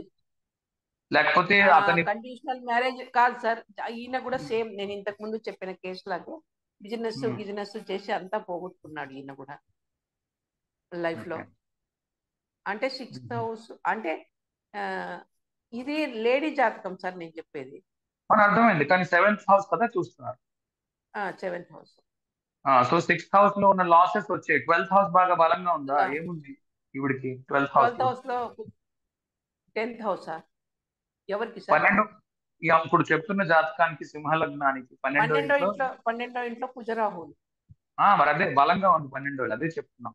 ఎదురుగుండా కుజుడు, ఇటు పక్క రాహు, అటు పక్క కేతు, శని కేతువులు, కుజరాహులు. ఆబ్వియస్ గా మీకు అందుకు వచ్చింది. ఓకే, లేకపోతే రాదు. అర్థమైందా? అది అర్థమైంది సార్, అర్థమైంది. ఇంకొకటి సార్, ఇతంది కర్కాటక లగ్నం, సప్తమంలో శుక్రుడు ధనిష్టలో సార్, మకరంలో. ఓకే, అంటే సార్ ధనస్సులో 4 గ్రహాలు ఉన్నాయి, రవి, బుధ, శని, గురు. అలా కాదమ్మా, లగ్నము కర్కాటక లగ్నం స్ఫుట చెప్పండి దేంట్లో? నాకు తెలియదు సార్ అంత కరెక్ట్. ఓకే, దీంట్లో 2 ఇబ్బందులు ఉన్నాయి చూడండి. సరే చెప్తున్నా చూడండి. లగ్నం కర్కాటకం అయ్యి పునర్వసు అయింది అనుకోండి, కంప్లీట్ గా వేరే ఉంటుంది. పుష్యమి అయింది అనుకోండి, ఇంకో రకంగా ఉంటుంది. ఆశ్లేష అయింది అనుకో, ఇంకో రకంగా ఉంటుంది. మూడింటికి వ్యత్యాసం చూడండి సార్. పుష్యమే అని చూసినట్టు గుర్తు సార్ నాకు. ఓకే, అయితే ఇప్పుడు అలా సప్తమంలో శుక్రుడు ఉన్నాడు, పెళ్లికి ఇబ్బంది ఉంది, ఏంటైంది? ఆ పెద్ద ఆయన సార్ పెళ్ళి అయిపోయింది, ఆయనకు పిల్లలు లేరు, వాళ్ళకి ఓకే పిల్లలు లేరు, ఓకే పెద్దవాళ్ళు పిల్లలు లేరు, ఒక అమ్మాయిని దత్తు తీసుకుని పెంచుకున్నారు ఓకే, బాగా డబ్బు ఉందా లేదా? దండిగా. ఉమ్. ఆ, అంటే నేను పుష్టి. ఎందుకు చెప్తున్నా ఆ, ఉమ్. నేను ఎందుకు చెప్తున్నానంటే సార్, పూర్వ పూర్వాషాఢలో 3 గ్రహాలు ఉన్నాయి సార్. ఉమ్. ర- మూలలో ఒకటి ఉంది, ధనుసులో 4 గ్రహాలు ఉన్నాయి. ఈ భార్య కూడా ఎల్ఐసిలో జాబ్ చేస్తుంది, కండిషన్డ్ మ్యారేజ్, నీ జీతం కూడా మా ఫ్యామిలీ వాళ్ళను చదివించడానికి దానికి నీ జీతం ఇవ్వాలని మాట్లాడుకొని పెళ్లి చేసుకున్నాడు ఆయన. ఓకే అంటే పెద్దవాళ్ళు అయిపోయినారులేండి, ఇప్పుడు పిల్లలు లేరు వాళ్ళకి. ధనిష్టలో శుక్రుడు ఉన్నాడు కదా, దానికో మరి ఏమో పిల్లలు లేరు, అంతేగా. పెంచుకున్నారు ఒక బిడ్డని. పంచమాధిపతి నుంచి చూడండి పిల్లల్ని. పంచమంలోని అనురాధుడు ఉండాలి. సార్ పంచమాధిపతి కుజుడు ఆరుద్రలో సార్. ఉమ్. ఆరుద్రుడు. డిస్పోజిటర్ బుధుడు. బుధుడు ఇదే పూర్వాషాఢ. ఉమ్. ఓకే, కొద్దిగా పెళ్లి లేట్ అయిందా? లేట్ అయింది సార్, 35 years కో 36 years. పెళ్లి లేట్ అయింది కాబట్టి పిల్లలు లేరు, పూర్వాషాఢ. ఓకే, నేను ఇవన్నీ చెప్తున్నానో లేదో నాకు గుర్తుంటలేదు. ఆ, మీరు ఎదురుగుండా హారోస్కోప్ పెట్టుకొని కనెక్ట్ చేసుకుంటే దొరుకుతాయి అవును ఇవన్నీ. సార్, అవునవును సార్, అవును సార్. అందుకే లెక్చర్ 3 సార్లు 4 సార్లు 5 సార్లు వింటే కానీ వెళ్ళదు లోపలికి. చాలా చాలా స్పీడ్ గా చెప్పుకుంటూ వెళ్ళిపోతున్నాను. అవును సార్. ఓకే.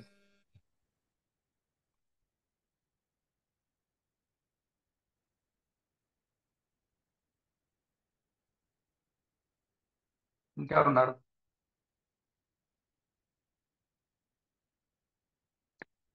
సార్, చెప్పండి. శ్రీ గురుభ్యో నమః. గురుగారు నమస్కారం అండి, సత్యనారాయణ మాట్లాడుతున్నాను. పేరు చెప్పకండి, సార్ ఎందుకంటే ఎవరు నాకు చెప్పకుండా ఉండడం మంచిది. చెప్పండి. సార్, మీరు యూజ్ చేస్తున్న సాఫ్ట్వేర్ ఏంటో చెప్తే అది నేను చ- చూసుకుందాం అనేసి. అంటే మీరు ఏ సాఫ్ట్వేర్ నుంచి చెప్తున్నారో అది తీసుకుంటే నాకు బెటర్ గా ఇగో ఉంటుందని నా దీని పేరు ఉద్దేశం. దీని పేరు జగన్నాథ హోరా. ఓకే, ఇది ఫ్రీ సాఫ్ట్వేర్. గూగుల్కి వెళ్ళి జగన్నాథ హోరా అని టైప్ చేయండి. మన తెలుగు ఆయన తయారు చేసాడు, అతని పేరు పివిఆర్ నరసింహారావు. ప్రపంచంలో ఉన్న వాళ్ళు ఆస్ట్రాలజర్లు అందరూ 190 మంది ఇదే వాడుతున్నారు. ఓకే సార్, నమస్తే అండి. ఓకే. అచ్చా, ఇది ల్యాప్టాప్ మీదనే పనిచేస్తుంది, మొబైల్లో మాత్రం దీని వర్షన్ లేదు. ల్యాప్టాప్ ఉన్న వాళ్ళే వాడుకోగలరు, మొబైల్ వాడతానంటే కుదరదు. అవును సార్, ల్యాప్టాప్. మొబైల్ వాడతానన్న ఉద్దేశంలో ఉన్న వాళ్ళు జ్యోతిష అనే యాప్ ఉంది, జ్యోతిష యాప్ డౌన్లోడ్ చేసుకో. అందులో కొంతవరకు నయం. Okay sir, thank you.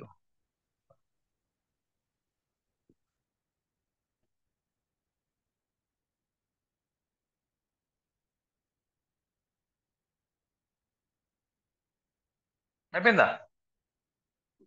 Okay, అయిపోతే ఇంక మరీ మంచిది. సార్, చెప్పండి. ధనుర్లగ్నము రెండో ఇంట్లో శుక్రుడు ధనిష్టలో. ఓకే, నా లెక్చర్ మీరు తప్ప ఎవరు గట్టిగా వింటున్నట్లేదు. మీరైతే 10 సార్లు వింటారా నేను చెప్పింది? నేను మళ్ళీ రేపు వింటాను, మన్నాడు వింటాను, అట్లా వింటూ ఉంటాను సార్. ఓకే, పోన్లండి, మీరైనా వింటారు, కనీసం మీ గురించి అయినా చెప్పచ్చు. ధనుర్లగ్నము రెండో ఇంట్లో శుక్రుడు ధనిష్టలో సార్. ధనుర్లగ్నం స్ఫుట చెప్పండి, ఎక్కడుంది? సార్, నేను నిజంగా ఈ రోజు క్లాస్ కు నేను ప్రిపేర్ కాలేదు సార్. గుర్తుండదు, చెప్పండి. సరే చెప్పండి. ఇది రెండో ఇంట్లో శుక్రుడు ధనిష్టలో, అంటే 6th లార్డు 11th లార్డు అవుతాడు సార్. అవును. అది సంపాదించాలా అనే తపన విపరీతమైన, చాలా లోయర్ మిడిల్ క్లాస్ ఫ్యామిలీ, చాలా కష్టపడి చదువుకున్నాడు పాపం. అంటే ఈయన పెద్ద ఆయన లేండి సార్, 65 years. చాలా కష్టపడి ఇంట్లో ఉన్న వస్తువులన్నీ అమ్మేసి ఆ కాలానికి బీటెక్ చదివి, ఇప్పుడు బీటెక్ అంటే వాల్యూనే లేదు, అప్పట్లో బీటెక్ చదివి మూలలో ఉంది, స్ఫుట మూలలో ఉంది. ఆయన ఇప్పుడు అమెరికాలో తక్కువ మాట్లాడతాడా? మిత భాష తక్కువ మాట్లాడతాడా? మిత భాష సార్, మిత భాష. మూల మితభాషి. తాను ఫస్ట్ తను ముగ్గురు పిల్లల్లో తను పెద్దవాడు. తను ఫస్ట్ బాగా సెటిల్ అయ్యి మళ్ళీ తమ్ముడిని చెల్లెల్ని కూడా కొంచెం లాగినాడు పైకి. అంటే మీరు చెప్పింది సరిపోయింది సార్. భీష్ముడి దీనికి ఇది సరిపోయింది. ఓకే అతను ఓకే కూడా తన కుటుంబాన్ని తమ్ముళ్ళని పైకి తెచ్చాడు కదా భీష్ముడు. అవును అవును ఓకే ఎట్లా కానీ బంధువులందరి మధ్యలో మేము చాలా తక్కువలో ఉన్నాము అనే ఫీలింగ్ ఎక్కువ ఆయనకి. మా కజినే ఆయన. ఎట్లాగానే పైకి ఓకే రావాలా అని చెప్పి చదువుకొని ఫారిన్కి వెళ్ళి ఇప్పుడు అక్కడే సెటిల్ అయినారు ఆయన. తమ్ముడిని చెల్లెల్ని కూడా కొంచెం మంచి స్టేజ్కి తెచ్చినాడు చదివించి వాళ్ళు. వీళ్ళందరినీ మీకు డేట్ టు టైంలో ఇవన్నీ ఎలా దొరికాయి? మీరు వాళ్ళని అడిగి సార్ తీసుకున్నారు? నేను ఫోన్ చేసి సార్ ఎప్పుడో కజిన్స్ సార్, వీళ్ళు అసలు అంత టచ్ లో లేరు. నేను ఫోన్ చేసి వాళ్ళని అడుగుతాను. నా కొడుకుతో తిట్లు తింటుంటాను సార్. అమ్మ ఎందుకు అందరికి ఫోన్ చేసి వాళ్ళ పర్సనల్ విషయాలన్నీ నువ్వు అడుగుతావు ఊరుకో అని. నేను అన్ని అడిగి వాళ్ళు ఇచ్చినవన్నీ రాసుకుంటాను. అట్లా సార్. అంటే దానిపైన ఇష్టం